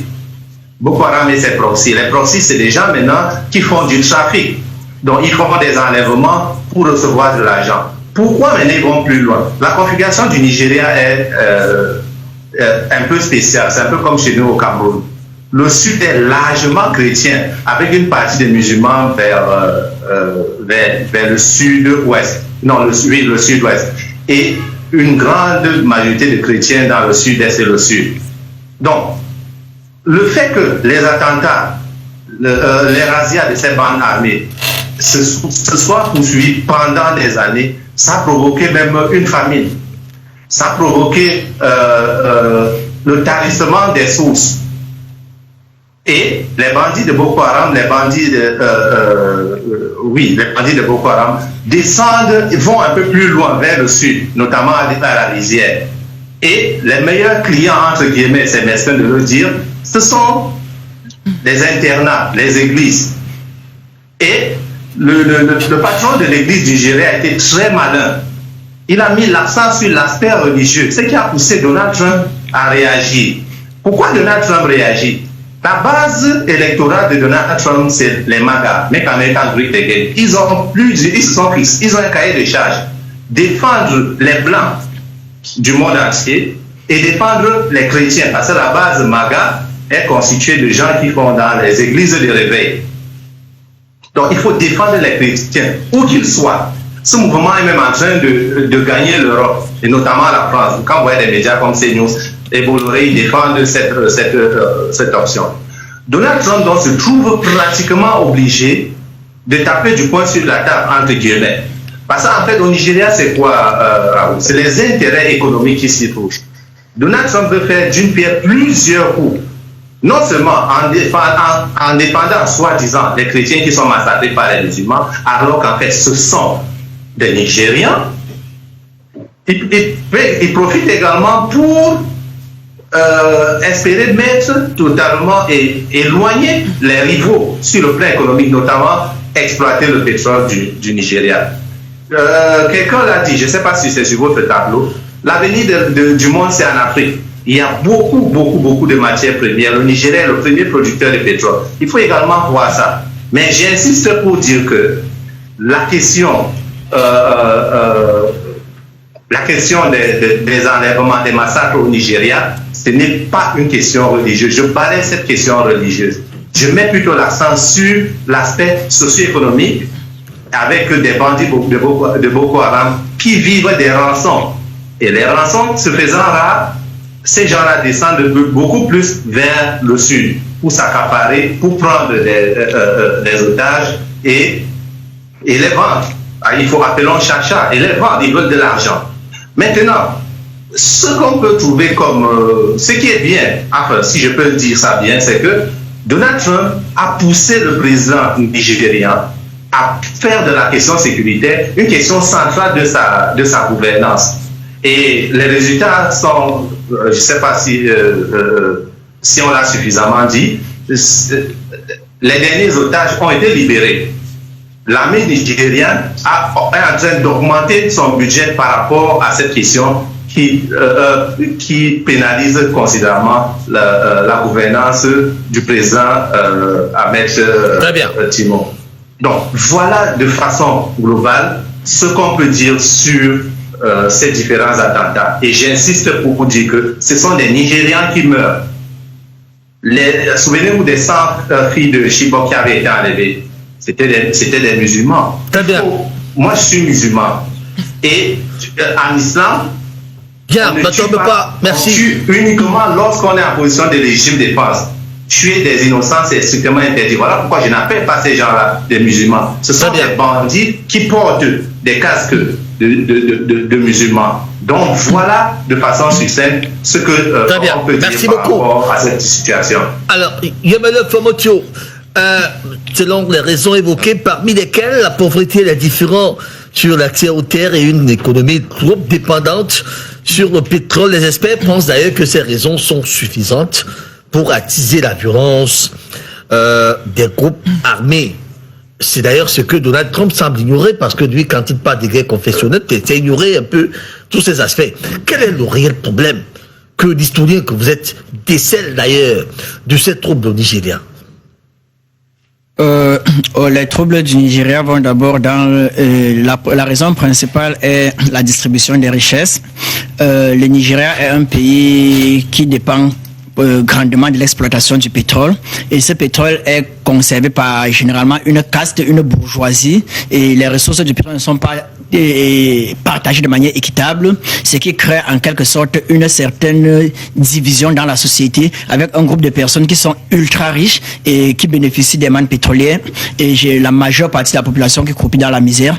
Et dans cette situation, il y a des groupes qui parfois s'organisent pour pouvoir vouloir imposer pour eux dans le pétrole. La plupart du temps, la question pétrolière, il ne faut pas l'oublier. Il y a une autre question, les questions sociales. Sinon, je suis d'accord avec le docteur. La question religieuse est à retirer. Et il y a une question religieuse, c'est vrai, il y a deux grandes religions, c'est vrai, mais la question religieuse n'est pas le nœud du problème. Et je vais m'aller plus loin au niveau macro et au niveau de la géopolitique, au niveau de la géostratégie pour dire les propos de Donald Trump ne sont que des raisons. Comme je le disais précédemment, le monde occidental est en crise actuellement à cause d'une guerre qu'ils ont commencée et qui les a dépassés et qui les a ruinés. Cette fois-ci, comment chaque puissance compte résoudre ce problème? La France a fait des tournées en Afrique pour prôner la voie de la négociation. Les États-Unis de plus en plus sont en train de vouloir prôner la voie de la force pour imposer, encore pour arracher, parce qu'il faut le dire, pour arracher le pétrole des puissances, pour arracher les ressources des puissances, pour pouvoir s'enrichir. Les États-Unis sont sur le point de déclarer la guerre au Venezuela. Ils ont dit qu'ils sont au Venezuela parce qu'il y a les narcotrafiquants. Ils vont entrer au Venezuela pour pouvoir arrêter les narcotrafiquants. Le gouvernement du Venezuela est en train de refuser cette intervention. Au Nigeria, ils disent que le Nigeria, il y a les chrétiens qui sont réprimés, qui sont en train d'être tués, qui vont entrer au Nigeria pour pouvoir protéger les chrétiens. Tout cela sont des prétextes. C'est pour cela que j'ai apprécié la position du président du Nigeria qui a en quelque sorte essayer de résoudre le problème de cette qui crée le problème, c'est-à-dire la question religieuse. Ils ont dit qu'il y avait des crises, il y avait des troubles. Ils ont alors dit ok, on résout le problème des troubles. Et ils m'ont appelé plus loin et ça va davantage pénaliser le Nigeria parce que un pays ne vit pas de sa défense, un pays ne vit pas de l'armée, un pays vit de la production. Le Nigeria, qui déjà ne produit pas assez, même si elle est la première puissance économique d'Afrique, elle ne produit pas assez, va encore prendre les ressources qu'elle pouvait investir dans l'industrie et mettre dans la défense pour pouvoir protéger le pays. Donc le Nigeria va sortir en quelque sorte affaibli. Espérons que, en sortant, la crise soit achevée. Sinon, ma position est claire. Donald Trump a envie d'agresser des pays du monde. Ils sont de plus en plus agressifs. Et avec le temps, leur agressivité va aller crescendo. Leur agressivité va augmenter parce que pour le moment, ils se sont endettés. Ils ont dépensé énormément d'argent, croyant qu'ils devaient affaiblir la Russie pour pouvoir prendre ses ressources. Ils n'ont pas pu prendre les ressources de la Russie. Et la Russie les a vaincus. Alors, il faut trouver des moyens pour pouvoir compenser leur caisse, pour pouvoir remplir leur caisse. Et cela, ils vont tout faire. Les États-Unis vont agresser les pays. C'est leur histoire. C'est comme ça qu'ils se comportent davantage. Alors, Jonathan Battengener, on va dire le président Donald Trump est dans un autre film, si ce n'est pas le nouveau film qu'il voudrait tourner au Nigeria. Qu'est-ce que l'Amérique, quel est l'apport, quel est l'intérêt des États-Unis à lorgner le Nigeria? Effectivement, vous avez suivi les développements tout à fait posés par les co-panélistes, portés sur l'enjeu du pétrole. C'est essentiellement l'enjeu du pétrole. Pourquoi? Parce que il y a une raffinerie Dangote qui vient d'ouvrir au Nigeria, qui est en train de mettre à mal un ensemble de plans. Les États-Unis sont premier producteur mondial de pétrole, mais plus de 50% de cette production ne se fait pas sur le territoire des États-Unis. Ça se fait sur d'autres territoires. Et vous allez voir que quand dans cette production des États-Unis est comprise dans cette production, la production du Nigeria. Donc, quand Chevron, Texon est au Nigeria, c'est la production des États-Unis.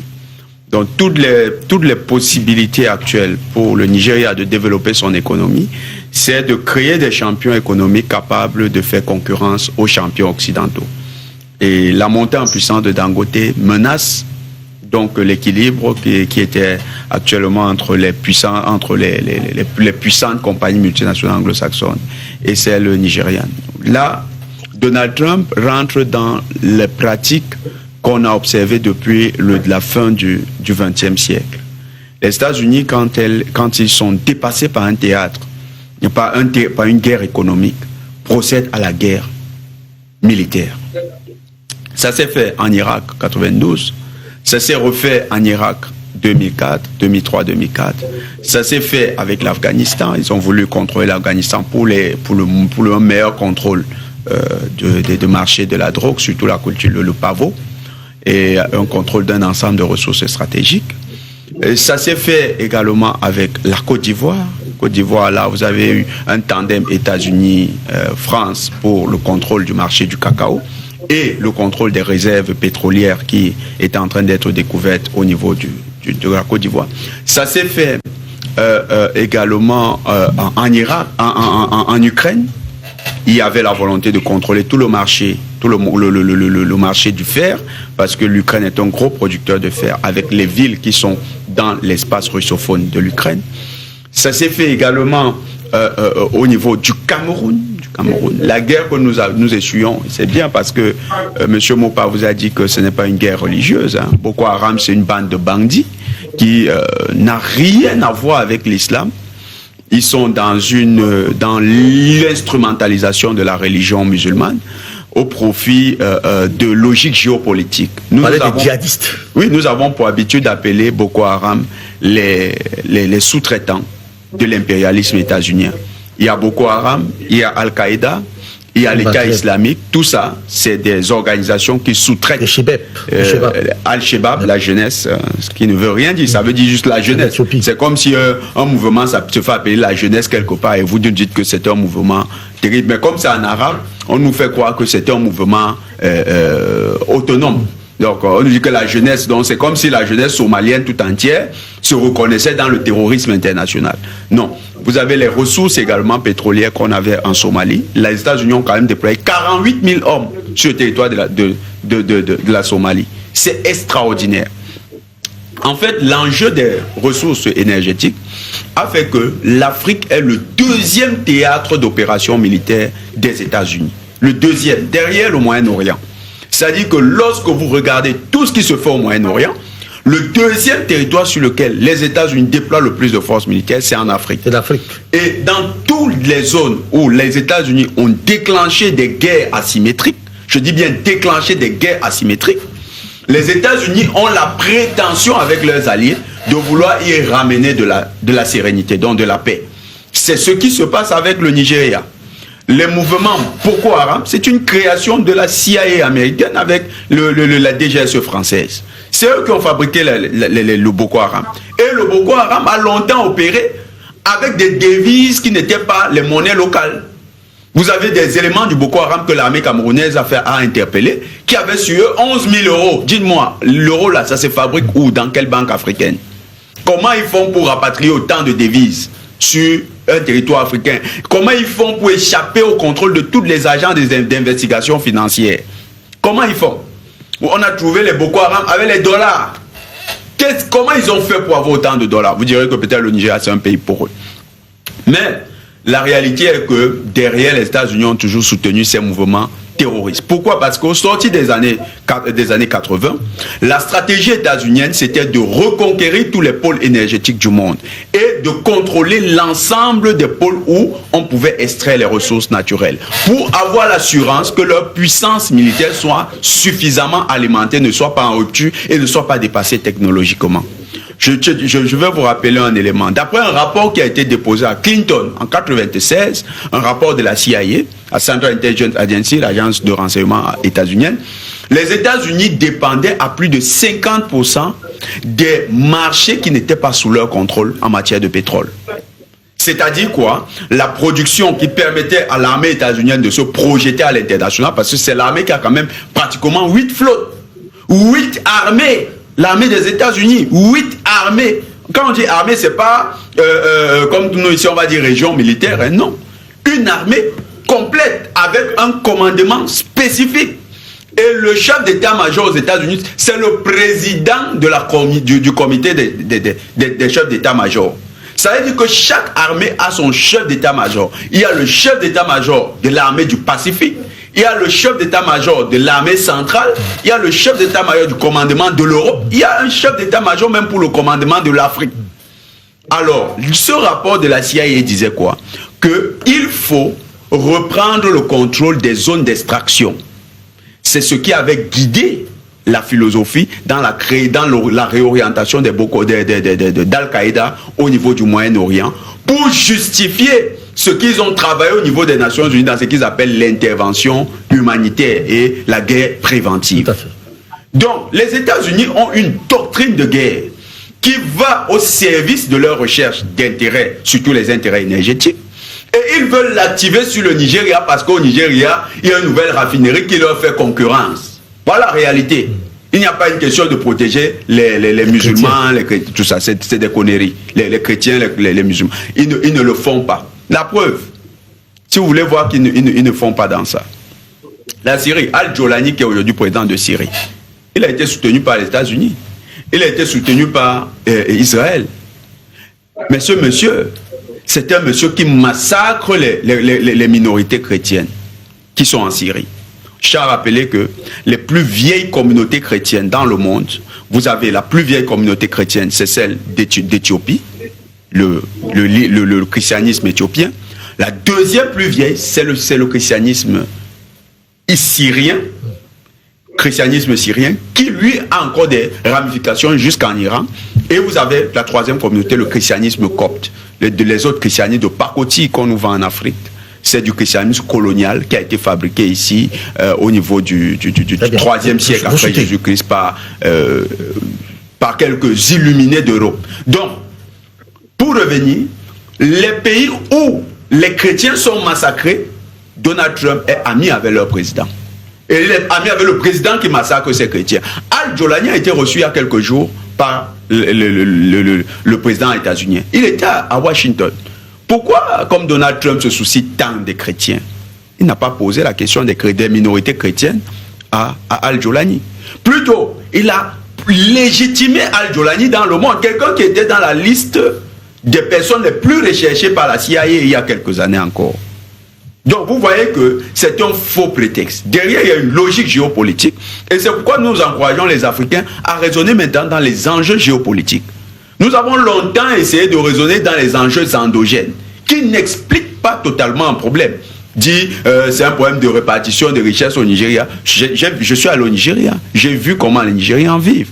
Le Nigeria est un pays extrêmement libéralisé. Les Africains ont souvent dit, nous ce qu'on veut c'est la liberté de faire les affaires. Allez au Nigeria si vous voulez faire les affaires. Moi je trouve même que c'est du désordre là-bas. Parce que c'est extrêmement libéral.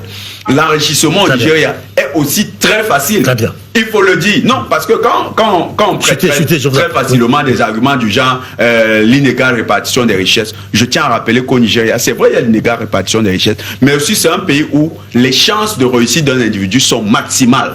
Elles sont maximales. Il est plus facile pour un individu de réussir au Nigeria que de réussir en France aujourd'hui. Donc, quand vous avez un tel pays, ce n'est pas la question économique interne qui explique la logique de M. Trump. Non. La logique est expliquée par les enjeux géopolitiques que soulève la nouvelle raffinerie de Dangote. Cette raffinerie va quand même couper dans le marché international l'approvisionnement de plusieurs pays. Vous avez vu par exemple que le Cameroun, à travers Neptune Oil, a déjà commandé des produits pétroliers au niveau de Dangote. Or, ces produits pétroliers, allez voir sur le marché international quelles étaient les raffineries qui approvisionnaient le Cameroun. Donc, la montée en puissance de la raffinerie Dangote va progressivement damer le pion à plusieurs grandes compagnies. Et qu'est-ce qui ne dit pas que de la raffinerie, Dangote peut se dire quand même, je ne vais pas m'arrêter à être un raffineur, je vais me lancer moi aussi dans l'extraction pétrolière. Alors là, quand vous entrez dans l'extraction pétrolière, vous faites concurrence. Or, le plus grand enjeu des grands financiers qui tiennent les États-Unis, c'est de garder leur monopole dans l'industrie extractive du pétrole. Très bien. Merci beaucoup. Alors, on va ouvrir maintenant le standard pour nos téléspectateurs. On en prendra peut-être 2 ou 3, pas plus. Le standard, il faudra déjà qu'il soit sur le petit écran, sur le 6 94 45 60 38, je crois bien. 6 94 45 60 38, notre ingénieur du son va d'ailleurs ok, il est déjà sur le petit écran. Maintenant, vous prenez la parole et vous réduisez votre timing nécessaire pour permettre aux téléspectateurs d'agir aussi. Docteur Bopar, je reviens vers vous. Finalement, on peut se demander si le Nigeria était aussi en mal que l'on veut nous dire avec cette insécurité dont les Français disent même déjà évacuer leur population là-bas. On se demande, mais un pays qui est en difficulté, pourquoi n'a-t-il pas de l'aide? Est-ce que la CEDEAO n'est pas suffisamment aguerrie pour aller soutenir le Nigeria? Est-ce que l'Union africaine n'a pas de force pour y aller? Que se passe-t-il? à l'éternel problème avec l'Union africaine et la CEDEAO. C'est des institutions promptes à blablater, si je puis m'exprimer ainsi. Ce ne sont pas des institutions qui sont capables d'aller sur le terrain et poser des actes concrets. Vraiment, c'est triste à le dire, mais c'est la réalité. La CEDEAO, qui est soutenue à presque 70% ou à 80% par le Nigeria, est prompte à s'occuper des autres pays. Donc, quant à l'Union africaine, vraiment, ça risque d'être de la redite.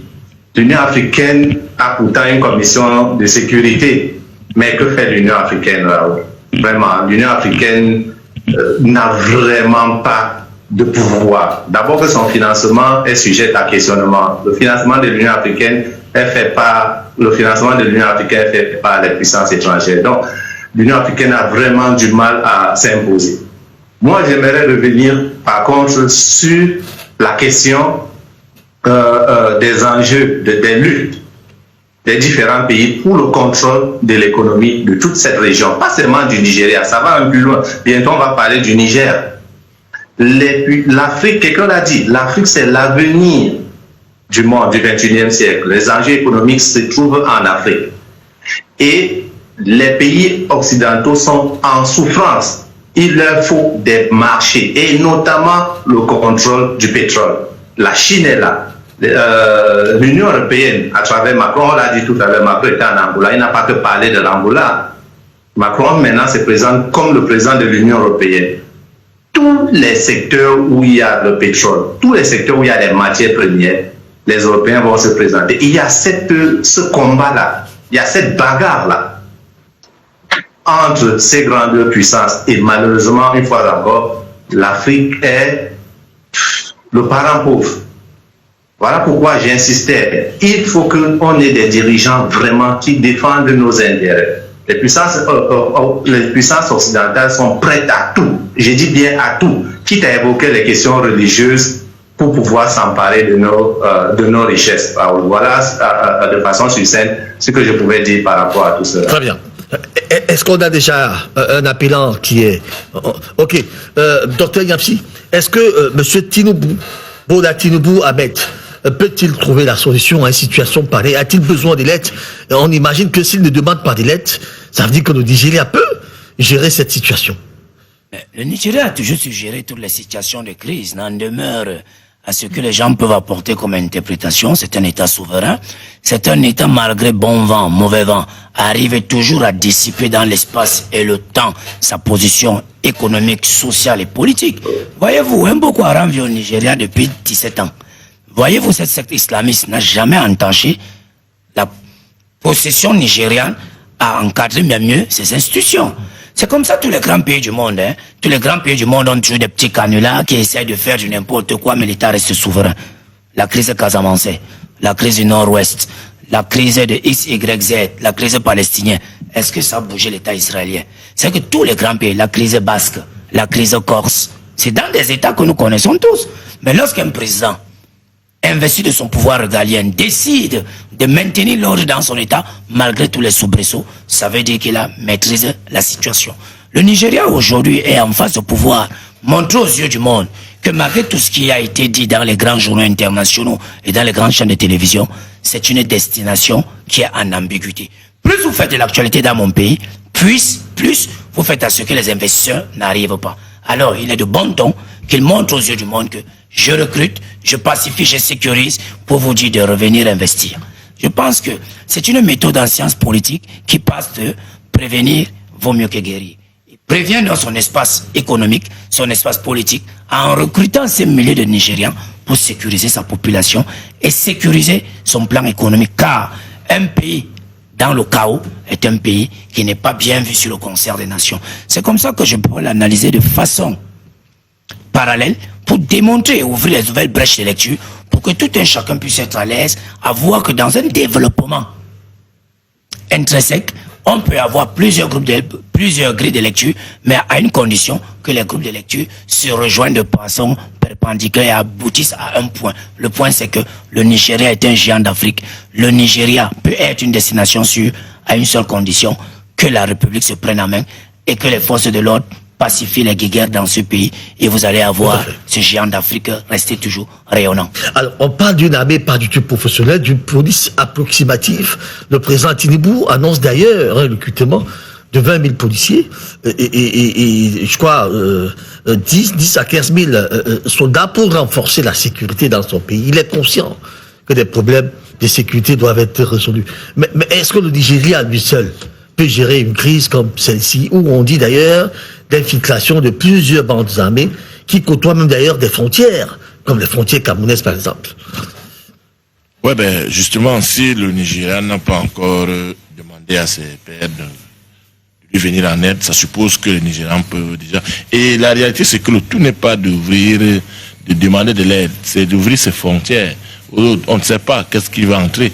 Parce que en réalité, comme nous sommes en train de le dire, pendant qu'on ouvre la porte à un pays dont on appelle pays frère, et pourtant ce pays est de haute intelligence avec une autre nation, une grande nation, et au lieu de vous amener du bon, c'est du mauvais qui va rentrer. Donc ce qui fait qu'au jour d'aujourd'hui, c'est vrai, je peux estimer, c'est-à-dire que 20 000 policiers pour le Nigeria, qui est aussi grand avec une telle population, ça représente quel pourcentage? C'est-à-dire que je trouve que c'est pour 200 millions d'habitants. Oui, pour 200 millions pour renforcer, même si c'est pour renforcer. Surtout lorsqu'on constate que la recrudescence est devenue à un stade un peu plus élevé. Donc vous comprenez que c'est, pour ma part, c'est pas, je vais dire quoi, le nombre de policiers à recruter n'est vraiment pas à la hauteur de la charge. Bon, mais maintenant, qu'est-ce qu'ils vont faire aujourd'hui? Ils ont déjà une armée, ils ont des forces de défense qui sont déjà là présents. Il faut juste se renforcer. Et comme moi je l'ai dit, ça je ne l'enlèverai pas. Quoi que l'on dise, le Nigeria a toujours été un pays, je ne dirais pas instable. Le Nigeria a toujours fonctionné avec un désordre, avec... Et moi, je sais c'est pas une particularité. Oui. Le fait que le président Donald Trump s'insurge contre le Nigeria, c'est ignorer l'histoire du Nigeria, ou alors tomber sur un prétexte pour...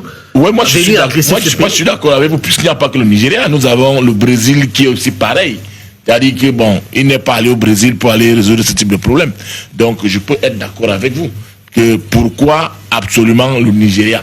Ça aussi la question je peux me la poser. Je crois que en matière de crimes dans le monde, je crois le Brésil est numéro 1. Donc au Nigeria, c'est vrai, ça se passe comme ça. Je dis, si les Nigérians pensent que la situation est encore maîtrisable, il est mieux qu'on laisse, au lieu d'ouvrir ses frontières pour que l'intervention nous sorte de l'extérieur. Je crois que les Nigérians peuvent encore et ont la capacité de juguler la situation jusqu'à ce jour. Très bien. Le fermeture. La question du Nigeria quand même nous intéresse.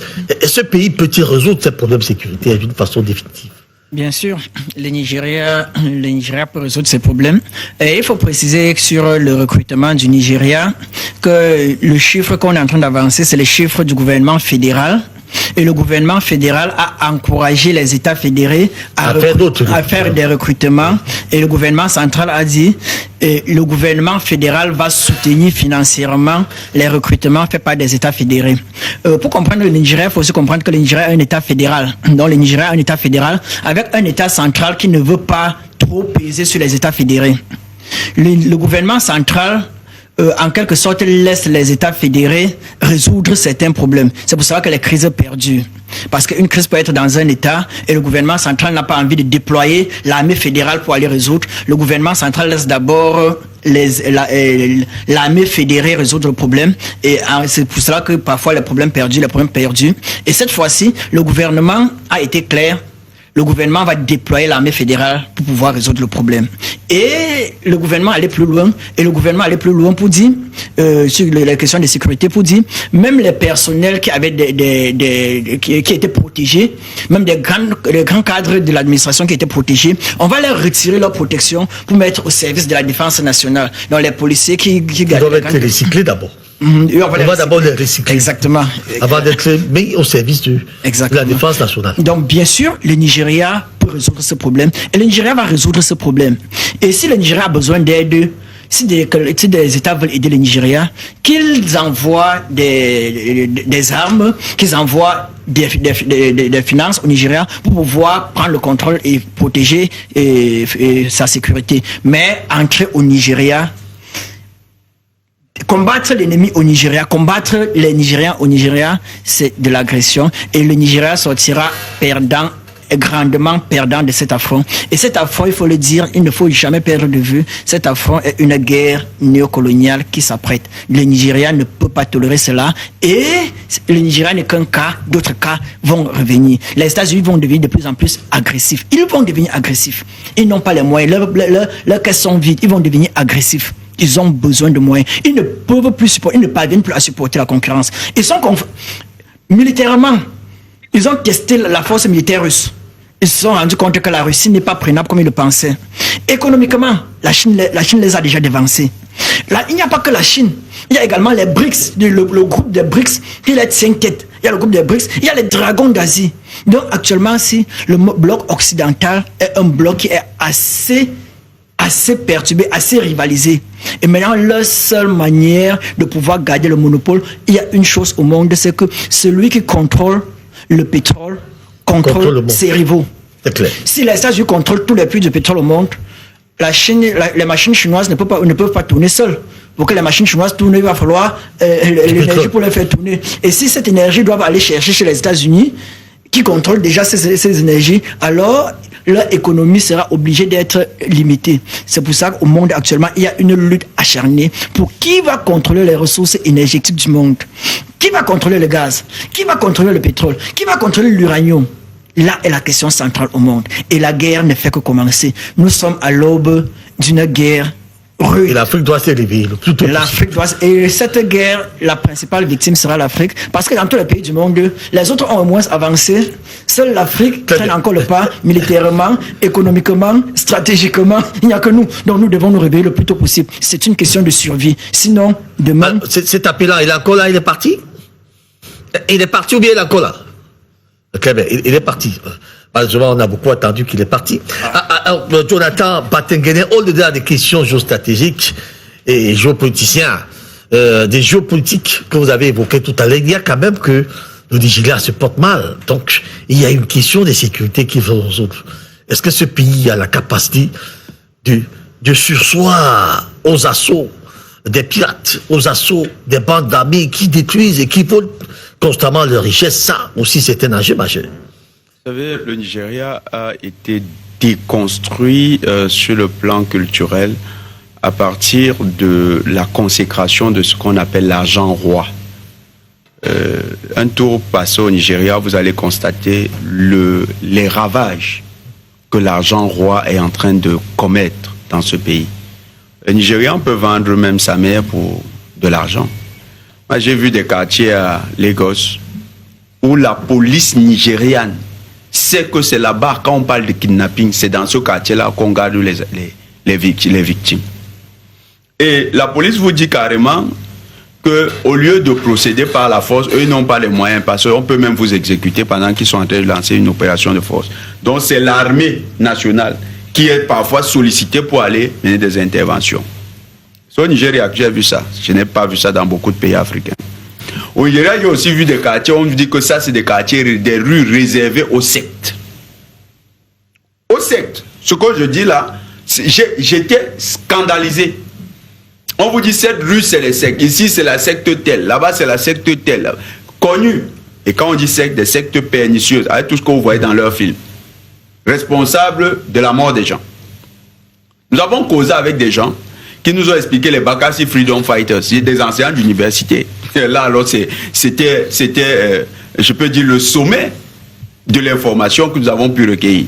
Des enseignants d'université vous disent, nous sommes originaires de l'état de Jos, nous avons des frères là-bas.